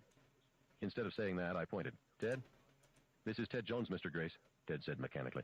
Yes, Ted. He shot into the floor, Ted said in a robot voice. Everyone is all right. Then he grinned and began to speak again. I pointed the pistol at him, and he shut his mouth with a snap. Thank you, Ted. Thank you, my boy. Mr. Grace began to sob again. My boy. After what seemed like a long, long time, he shut the intercom off. A long time after that, he came into view on the lawn again, walking toward the enclave of cops on the lawn, walking in his tweed coat with the suede elbow patches, bald head, cheeks gleaming. He was walking slowly like an old man. It was amazing how much I liked seeing him walk like that. Chapter 20. Oh, man, Richard Keene said from the back of the room, and his voice sounded tired and sighing, almost exhausted. That was when a small, savagely happy voice broke in. I thought it was great. I craned my neck around. It was a tiny Dutch doll of a girl named Grace Stanner. She was pretty in a way that attracted the shop course boys, who still slicked their hair back and wore white socks. They hung around her in the hall like droning bees. She wore tight sweaters and short skirts. When she walked, everything jiggled. As Chuck Berry has said in his wisdom, it's such a sight to see somebody steal the show. Her mom was no prize, from what I understood. She was sort of a pro-am barfly and spent most of her time hanging around at Denny's on South Main, about a half mile up from what they call the corner here in Placerville. Denny's will never be mistaken for Caesar's Palace. And there are always a lot of small minds in small towns, eager to think like mother, like daughter. Now she was wearing a pink cardigan sweater and a dark green skirt, thigh-high. Her face was alight, elvish. She had raised one clenched fist unconsciously shoulder-high. And there was something crystal and poignant about the moment. I actually felt my throat tighten. Go, Charlie. Fuck 'em all. A lot of heads snapped around and a lot of mouths dropped open, but I wasn't too surprised. I told you about the roulette ball, didn't I? Sure I did. In some ways, in a lot of ways, it was still in spin. Craziness is only a matter of degree, and there are lots of people besides me who have the urge to roll heads. They go to the stock car races and the horror movies and the wrestling matches they have in the Portland Expo. Maybe what she said smacked of all those things, but I admired her for saying it out loud all the same. The price of honesty is always high. She had an admirable grasp of the fundamentals. Besides, she was tiny and pretty. Irma Bates wheeled on her, face stretched with outrage. It suddenly struck me that what was happening to Irma must be nearly cataclysmic. Dirty mouth. Fuck you too, Grace shot back at her, smiling. Then, as an afterthought, bag. Irma's mouth dropped open. She struggled for words. I could see her throat working as she tried them, rejected them, tried more, looking for the words of power that would line Grace's face, drop her breasts 4 inches toward her belly, pop up varicose veins on those smooth thighs, and turn her hair gray. Surely those words were there someplace, and it was only a matter of finding them. So she struggled, and with her low-slung chin and bulging forehead, both generously sprinkled with blackheads, she looked like a frog. She finally sprayed out, "They ought to shoot you just like they'll shoot him, you slut." She worked for more. It wasn't enough. It couldn't yet express all the horror and outrage she felt for this violent rip in the seam of her universe. Kill all sluts, sluts and sluts' daughters. The room had been quiet, but now it became absolutely silent, a pool of silence. A mental spotlight had been switched on Irma and Grace. They might have been alone in a pool of light on a huge stage. Up to this last, Grace had been smiling slightly. Now the smile was wiped off. "What?" Grace asked slowly. "What? What?" "Baggage, tramp." Grace stood up as if about to recite poetry. "My mother works in a laundry, you fat bitch, and you better take back what you just said." Irma's eyes rolled in caged and desperate triumph. Her neck was slick and shiny with sweat, the anxious sweat of the adolescent damned, the ones who sit home Friday nights and watch old movies on TV, and also the clock, the ones for whom the phone is always mute, and the voice of the mother is the voice of Thor, the ones who peck endlessly at the mustache shadow between nose and upper lip, the ones who go to see Robert Redford with their girlfriends and then come back alone on another day to see him again, with their palms clutched damply in their laps. The ones who agonize over long, seldom-mailed letters to John Travolta, written by the close, anxious light of tents or study lamps. The ones for whom time has become a slow and dreamy sledge of doom, bringing only empty rooms and the smell of old sweats. Sure, that neck was slimy with sweat. I wouldn't kid you any more than I would myself. She opened her mouth and brayed, "Whore's daughter?" "Okay," Grace said. She had started up the aisle toward Irma, holding her hands out in front of her like a stage hypnotist's. She had very long fingernails, lacquered the color of pearl. "I'm going to claw your eyes out, cunt. Whore's daughter, whore's daughter." She was almost singing it. Grace smiled. Her eyes were still alight and elvish. She wasn't hurrying up that aisle, but she wasn't lagging either. No, she was coming right along. She was pretty, as I had never noticed before, pretty and precious. It was as if she had become a secret cameo of herself. "Okay, Irma," she said. "Here I come. Here I come for your eyes." Irma, suddenly aware, shrank back in her seat. "Stop," I said to Grace. I didn't pick up the pistol, but I laid my hand on it. Grace stopped and looked at me inquiringly. Irma looked relieved and also vindicated, as if I had taken on aspects of a justly intervening god. "Whore's daughter," she confided to the class in general. "Mrs. Stanner has open house every night just as soon as she gets back from the beer joint, with her as practicing apprentice." She smiled sickly at Grace, a smile that was supposed to convey a superficial, cutting sympathy, and instead only inscribed her own pitiful, empty terror. Grace was still looking at me inquiringly. "Irma," I asked politely, "can I have your attention, Irma?" And when she looked at me, I saw fully what was happening. Her eyes had a glittery yet opaque sheen. Her face was flushed of cheek but waxy of brow. She looked like something you might send your kid out wearing for Halloween. She was blowing up. The whole thing had offended whatever shrieking albino bat it was that passed for her soul. She was ready to go straight up to heaven or dive bomb down into hell. "Good," I said when both of them were looking at me. "Now, we have to keep order here. I'm sure you understand that. Without order, what do you have? The jungle. And the best way to keep order is to settle our difficulties in a civilized way." "Hear, hear," Harmon Jackson said. I got up, went to the blackboard, and took a piece of chalk from the ledge. Then I drew a large circle on the tiled floor, perhaps 5 feet through the middle. I kept a close eye on Ted Jones while I did it, too. Here, here. Then I went back to the desk and sat down. I gestured to the circle. "Please, girls." Grace came forward quickly, precious and perfect. Her complexion was smooth and fair. Irma sat stony. "Irma." Here, here, gunman. "You've made accusations, you know." Irma looked really surprised. Is causing all this? Accusations had exploded an entirely new train of thought in her mind. She nodded and rose from her seat with one hand cupped demurely over her mouth, as if to stifle a tiny coquettish giggle. She stepped mincingly up the aisle and into the circle, standing as far away from Grace as was possible, eyes cast demurely down, hands linked together at her waist. She looked ready to sing Granada on the Gong Show. I thought randomly, her father sells cars, doesn't he? "Very good," I said. "Now, as has been hinted at in church, in school, and even on Howdy Doody, a single step outside the circle means death. Understood?" They understood that. They all understood it. This is not the same as comprehension, but it was good enough. When you stop to think, the whole idea of comprehension has a faintly archaic taste, like the sound of forgotten tongues or a look into a Victorian camera obscura. We Americans are much higher on simple understanding. It makes it easier to read the billboards when you're heading into town on the expressway at plus 50. To comprehend, the mental jaws have to gape wide enough to make the tendons creak. Understanding, however, can be purchased on every paperback book rack in America. "Now," I said, "I would like a minimum of physical violence here. We already have enough of that to think about. I think your mouths and your open hands will be sufficient, girls. I will be the judge. Accepted?" They nodded. I reached into my back pocket and brought out my red bandana. I had bought it at the Ben Franklin 5 and Dime downtown, and a couple of times I had worn it to school knotted around my neck, very continental, but I had gotten tired of the effect and put it to work as a snot rag. Bourgeois to the core, that's me. "When I drop it, you go at it. First lick to you, Grace, as you seem to be the defendant." Grace nodded brightly. There were roses in her cheeks. That's what my mother always says about someone who has high color. Irma Bates just looked demurely at my red bandana. "Stop it," Ted Jones snapped. "You said you weren't going to hurt anyone, Charlie. Now stop it." His eyes looked desperate. "Just stop it." For no reason I could fathom, Don Lordy laughed crazily. "She started it, Ted Jones," Sylvia Reagan said heatedly. "If some Ethiopian jug diddler called my mother a whore, dirty whore," Irma agreed demurely, "I'd claw her fucking eyes out." "You're crazy," Ted bellowed at her, his face the color of old brick. "We could stop him. If we all got together, we could—" "Shut up, Ted," Dick Keene said. "Okay?" Ted looked around, saw he had neither support nor sympathy, and shut up. His eyes were dark and full of crazy hate. I was glad it was a good long run between his desk and Mrs. Underwood's. I could shoot him in the foot if I had to. "Ready, girls?" Grace Stanner grinned a healthy, gutsy grin. "All ready." Irma nodded. She was a big girl, standing with her legs apart and her head slightly lowered. Her hair was a dirty blonde color, done in round curls that looked like toilet paper rolls. I dropped my bandana. It was on. Grace stood thinking about it. I could almost see her realizing how deep it could be, wondering maybe how far in over her head she wanted to get. In that instant, I loved her. No, I loved them both. "You're a fat, big-mouthed bitch," Grace said, looking her in the eye. "You stink. I mean that. Your body stinks. You're a louse." "Good," I said when she was done. "Give her a smack." Grace hauled off and slapped the side of Irma's face. It made a flat whapping noise, like one board striking another.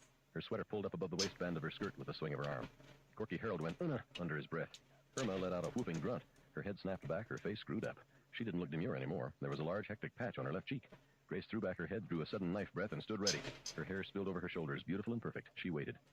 "Irma for the prosecution," I said. "Go ahead, Irma." Irma was breathing heavily. Her eyes were glazed and offended, her mouth horrified. At that moment, she looked like no one's sweet child of morning. Whore, she said finally, apparently deciding to stick with a winner. Her lip lifted, fell, and lifted again like a dog's. Dirty boy fucking whore. I know. Irma grinned. She was very big. Her arm coming around was like a wall. It rocketed against the side of Grace's face. The sound was a sharp crack. Ow, someone whined. Grace didn't fall over. The whole side of her face went red, but she didn't fall over. Instead, she smiled at Irma, and Irma flinched. I saw it and could hardly believe it. Dracula had feet of clay after all. I snatched a quick look at the audience. They were hung, hypnotized. They weren't thinking about Mr. Grace or Tom Denver or Charles Everett Decker. They were watching, and maybe what they saw was a little bit of their own souls flashed at them in a cracked mirror. It was fine. It was like new grass in spring. Rebuttal, Grace? I asked. Grace's lips drew back from her tiny ivory teeth. You never had a date, that's what's the matter with you. You're ugly, you smell bad, and so all you think about is what other people do, and you have to make it all dirty in your mind. You're a bug. I nodded to her. Grace swung, and Irma shied away. The blow struck her only glancingly, but she began to weep with a sudden slow hopelessness.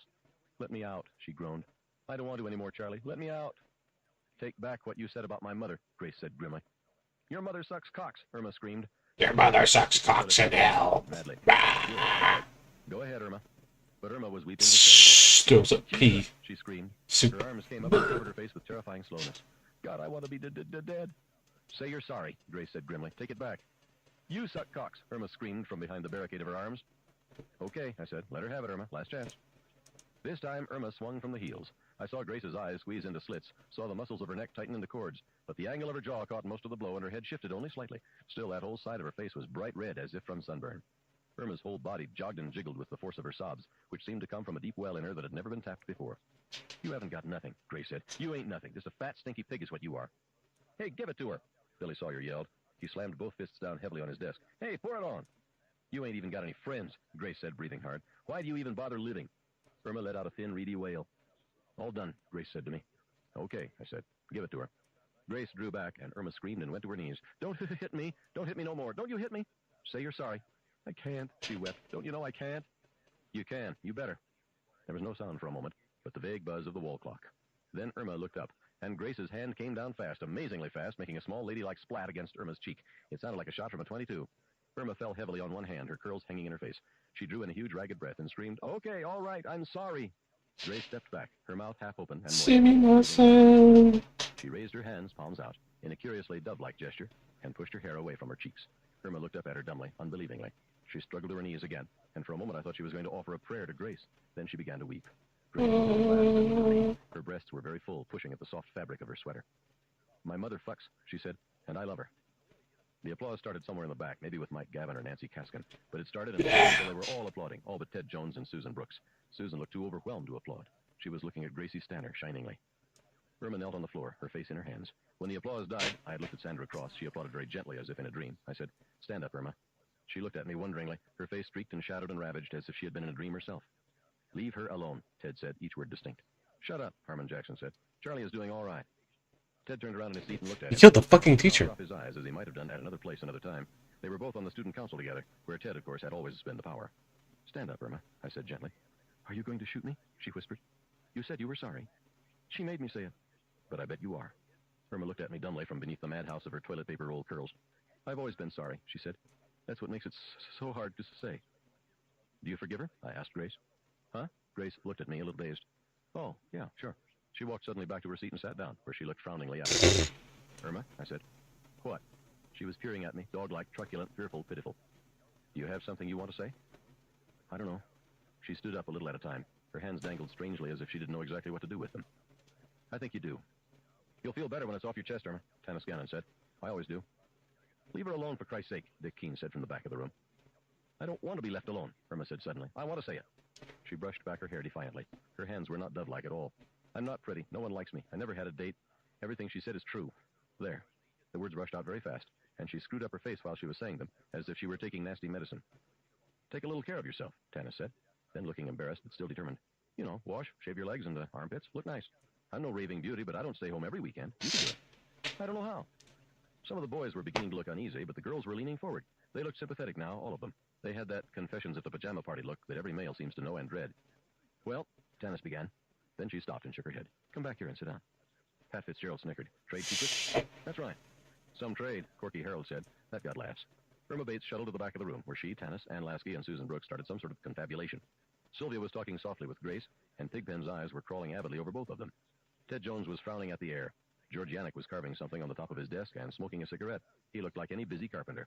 Most of the others were looking out the windows at the cops directing traffic and conferring in desperate-looking little huddles. I could pick out Don Grace, good old Tom Denver, and Jerry Kesserling, the traffic cop. A bell went off suddenly with a loud bray, making all of us jump. It made the cops outside jump, too. A couple of them pulled their guns. Change of classes bell, Harmon said. I looked at the wall clock. It was 9:50. At 9:05, I had been sitting in my seat by the window watching the squirrel. Now the squirrel was gone. Good old Tom Denver was gone. And Mrs. Underwood was really gone. I thought it over and decided I was gone, too. Chapter 21. 3 more state police cars came, and also a number of citizens from town. The cops tried to shoo them away with greater or lesser degrees of success. Mr. Frankel, drove up in his new Pontiac Firebird and jawed for quite a while with Jerry Kesserling. He pushed his horn-rimmed glasses up on his nose constantly as he talked. Jerry was trying to get rid of him, but Mr. Frankel wasn't having any of it. He was also Placerville's second selectman and a crony of Norman Jones, Ted's father. My mother got me a ring in his store, Sarah Pastern said, looking at Ted from the corner of her eye. It greened my finger the first day. My mother says he's a gyp, Tana said. Hey, Pigpen gulped. There's my mother. We all looked. Sure enough, there was Mrs. Dano talking with one of the state troopers, her slip hanging 1/4 of an inch below the hem of her dress. She was one of those ladies who do 50% of their talking with their hands. They fluttered and whipped like flags, and it made me think of autumn Saturdays on the gridiron somehow, holding, clipping, illegal tackle. I guess in this case you'd have to say it was illegal holding. We all knew her by sight as well as by reputation. She headed up a lot of PTA functions and was a member in good standing of the Mothers Club. Go out to a baked bean supper to benefit the class trip, or to the Sadie Hawkins dance in the gym, or to the senior outing. And you'd be apt to find Mrs. Dano at the door, ready with the old glad hand, grinning like there was no tomorrow, and collecting bits of information, the way frogs catch flies. Pigpen shifted nervously in his seat as if he might have to go to the bathroom. Hey, Pen, your mother's calling, Jack Goldman intoned from the back of the room. Let her call, Pigpen muttered. The Pen had an older sister, Lily Dano, who was a senior when we were all freshmen.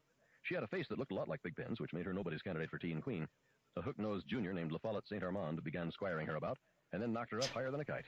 La Follette joined the Marines, where they presumably taught him the difference between his rifle and his gun, which was for shooting and which was for fun. Mrs. Dano appeared at no PTA functions for the next 2 months. Lily was packed off to an aunt in Boxford, Massachusetts. Shortly after that, Mrs. Dano returned to the same old stand, grinning harder than ever. It's a small-town classic, friends. She must be really worried about you, Carol Granger said. Who cares? Pigpen asked indifferently. Sylvia Reagan smiled at him. Pigpen blushed. Nobody said anything for a while. We watched the townspeople mill around beyond the bright yellow crash barricades that were going up. I saw some other mums and dads among them. I didn't see Sandra's mother and father, and I didn't see Big Joe McKennedy. Hey, I didn't really expect he'd show up anyway. Circuses have never been our style. A newsmobile from WGAN-TV pulled up. One of the guys got out, patting his process neatly into place, and jawed with a cop. The cop pointed across the road. The guy with the process went back to the newsmobile, and 2 more guys got out and started unloading camera equipment. Anybody here got a transistor radio? I asked. 3 of them raised hands. Corky's was the biggest, a Sony 12-transistor that he carried in his briefcase. It got 6 bands, including TV, shortwave, and CB. He put it on his desk and turned it on. We were just in time for the 10 o'clock report. Topping the headlines, a Placerville High School senior, Charles Everett Decker. Everett, somebody snickered. Shut up, Ted said curtly. Pat Fitzgerald stuck out his tongue. Apparently went berserk early this morning and is now holding 24 classmates hostage in a classroom of that high school. One person, Peter Vance, 37, a history teacher at Placerville, is known dead. Another teacher, Mrs. Jean Underwood, also 37, is feared dead. Decker has commandeered the intercom system and has communicated twice with school authorities. The list of hostages is as follows. He read down the class list as I had given it to Tom Denver. I'm on the radio, Nancy Kaskin explained when they reached her name. She blinked and smiled tentatively. Melvin Thomas whistled. Nancy colored and told him to shut up. And George Yannick. Frank Philbrick, head of the Maine State Police, has asked that all friends and family stay away from the scene. Decker is presumed dangerous, and Philbrick emphasized that nobody knows at this time what might set him off. We have to assume that the boy is still on the hair trigger, Philbrick said. Want to pull my trigger? I asked Sylvia. Is your safety on? She asked right back, and the class roared. Ann Lasky laughed with her hands over her mouth, blushing a deep bright red. Ted Jones, our practicing party poop, scowled. Grace, Placerville psychiatrist and guidance counselor, talked to Decker over the intercom system only minutes ago. Grace told reporters that Decker threatened to kill someone in the classroom if Grace did not leave the upstairs office immediately. Liar, Grace Stanner said musically. Irma jumped a little. Who does he think he is? Melvin asked angrily. Does he think he can get away with that shit? Also said that he considers Decker to be a schizophrenic personality, possibly past the point of anything other than borderline rationality.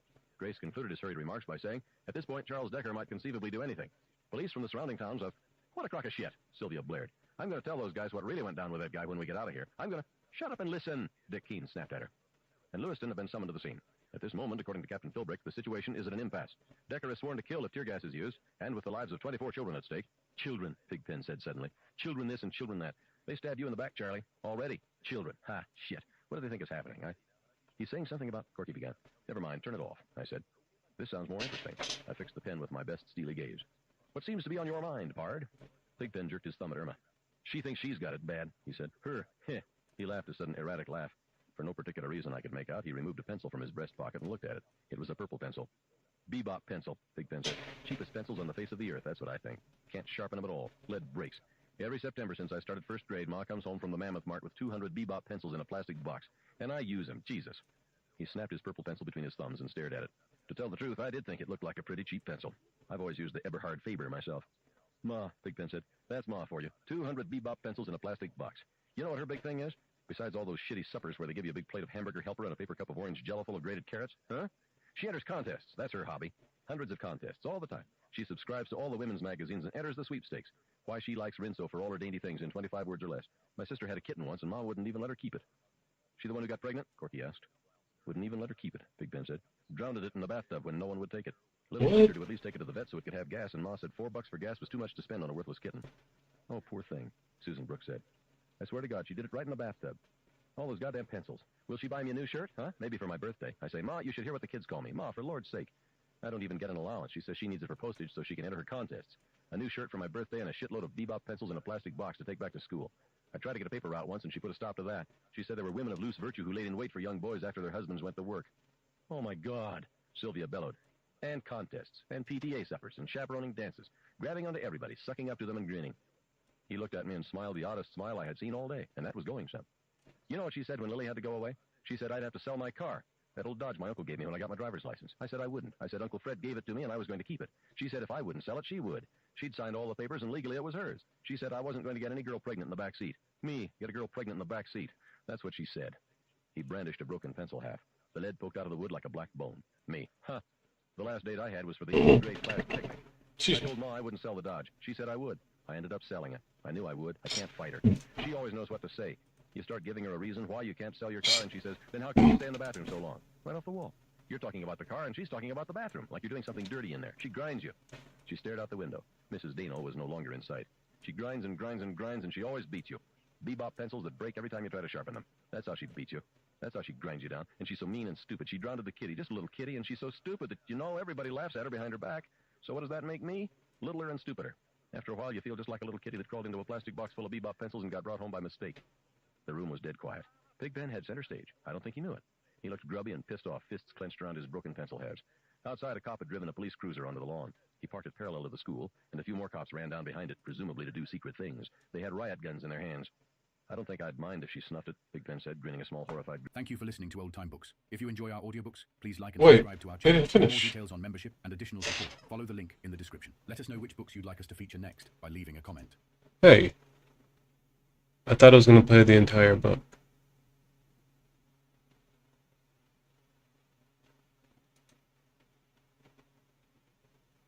Thank you for listening to Old Time Books. If you enjoy our audio... Was that the end? She always knows what to say. You start giving her a reason why you can't sell your car, and she says, then how come you stay in the bathroom so long? Right off the wall. You're talking about the car, and she's talking about the bathroom, like you're doing something dirty in there. She grinds you. She stared out the window. Mrs. Dano was no longer in sight. She grinds and grinds and grinds, and she always beats you. Bebop pencils that break every time you try to sharpen them. That's how she beats you. That's how she grinds you down. And she's so mean and stupid. She drowned the kitty, just a little kitty, and she's so stupid that, you know, everybody laughs at her behind her back. So what does that make me? Littler and stupider. After a while, you feel just like a little kitty that crawled into a plastic box full of Bebop pencils and got brought home by mistake. The room was dead quiet. Pigpen had center stage. I don't think he knew it. He looked grubby and pissed off, fists clenched around his broken pencil halves. Outside, a cop had driven a police cruiser onto the lawn. He parked it parallel to the school, and a few more cops ran down behind it, presumably to do secret things. They had riot guns in their hands. I don't think I'd mind if she snuffed it, Pigpen said, grinning a small, horrified... Thank you for listening to Old Time Books. If you enjoy our audiobooks, please like and subscribe to our channel. For more details on membership and additional support, follow the link in the description. Let us know which books you'd like us to feature next by leaving a comment. That's weird. Anyway, I do have to get going soon. In fact, I'm about to get going now. I'm just going to finish reading this one little part of the shower head.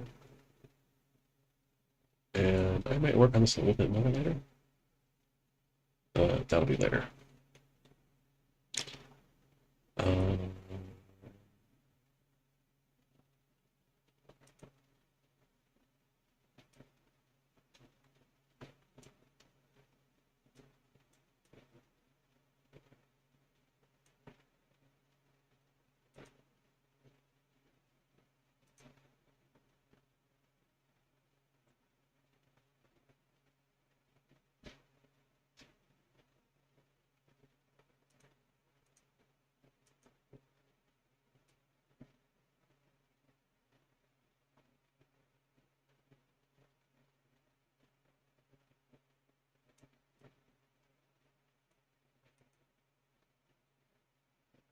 That's good.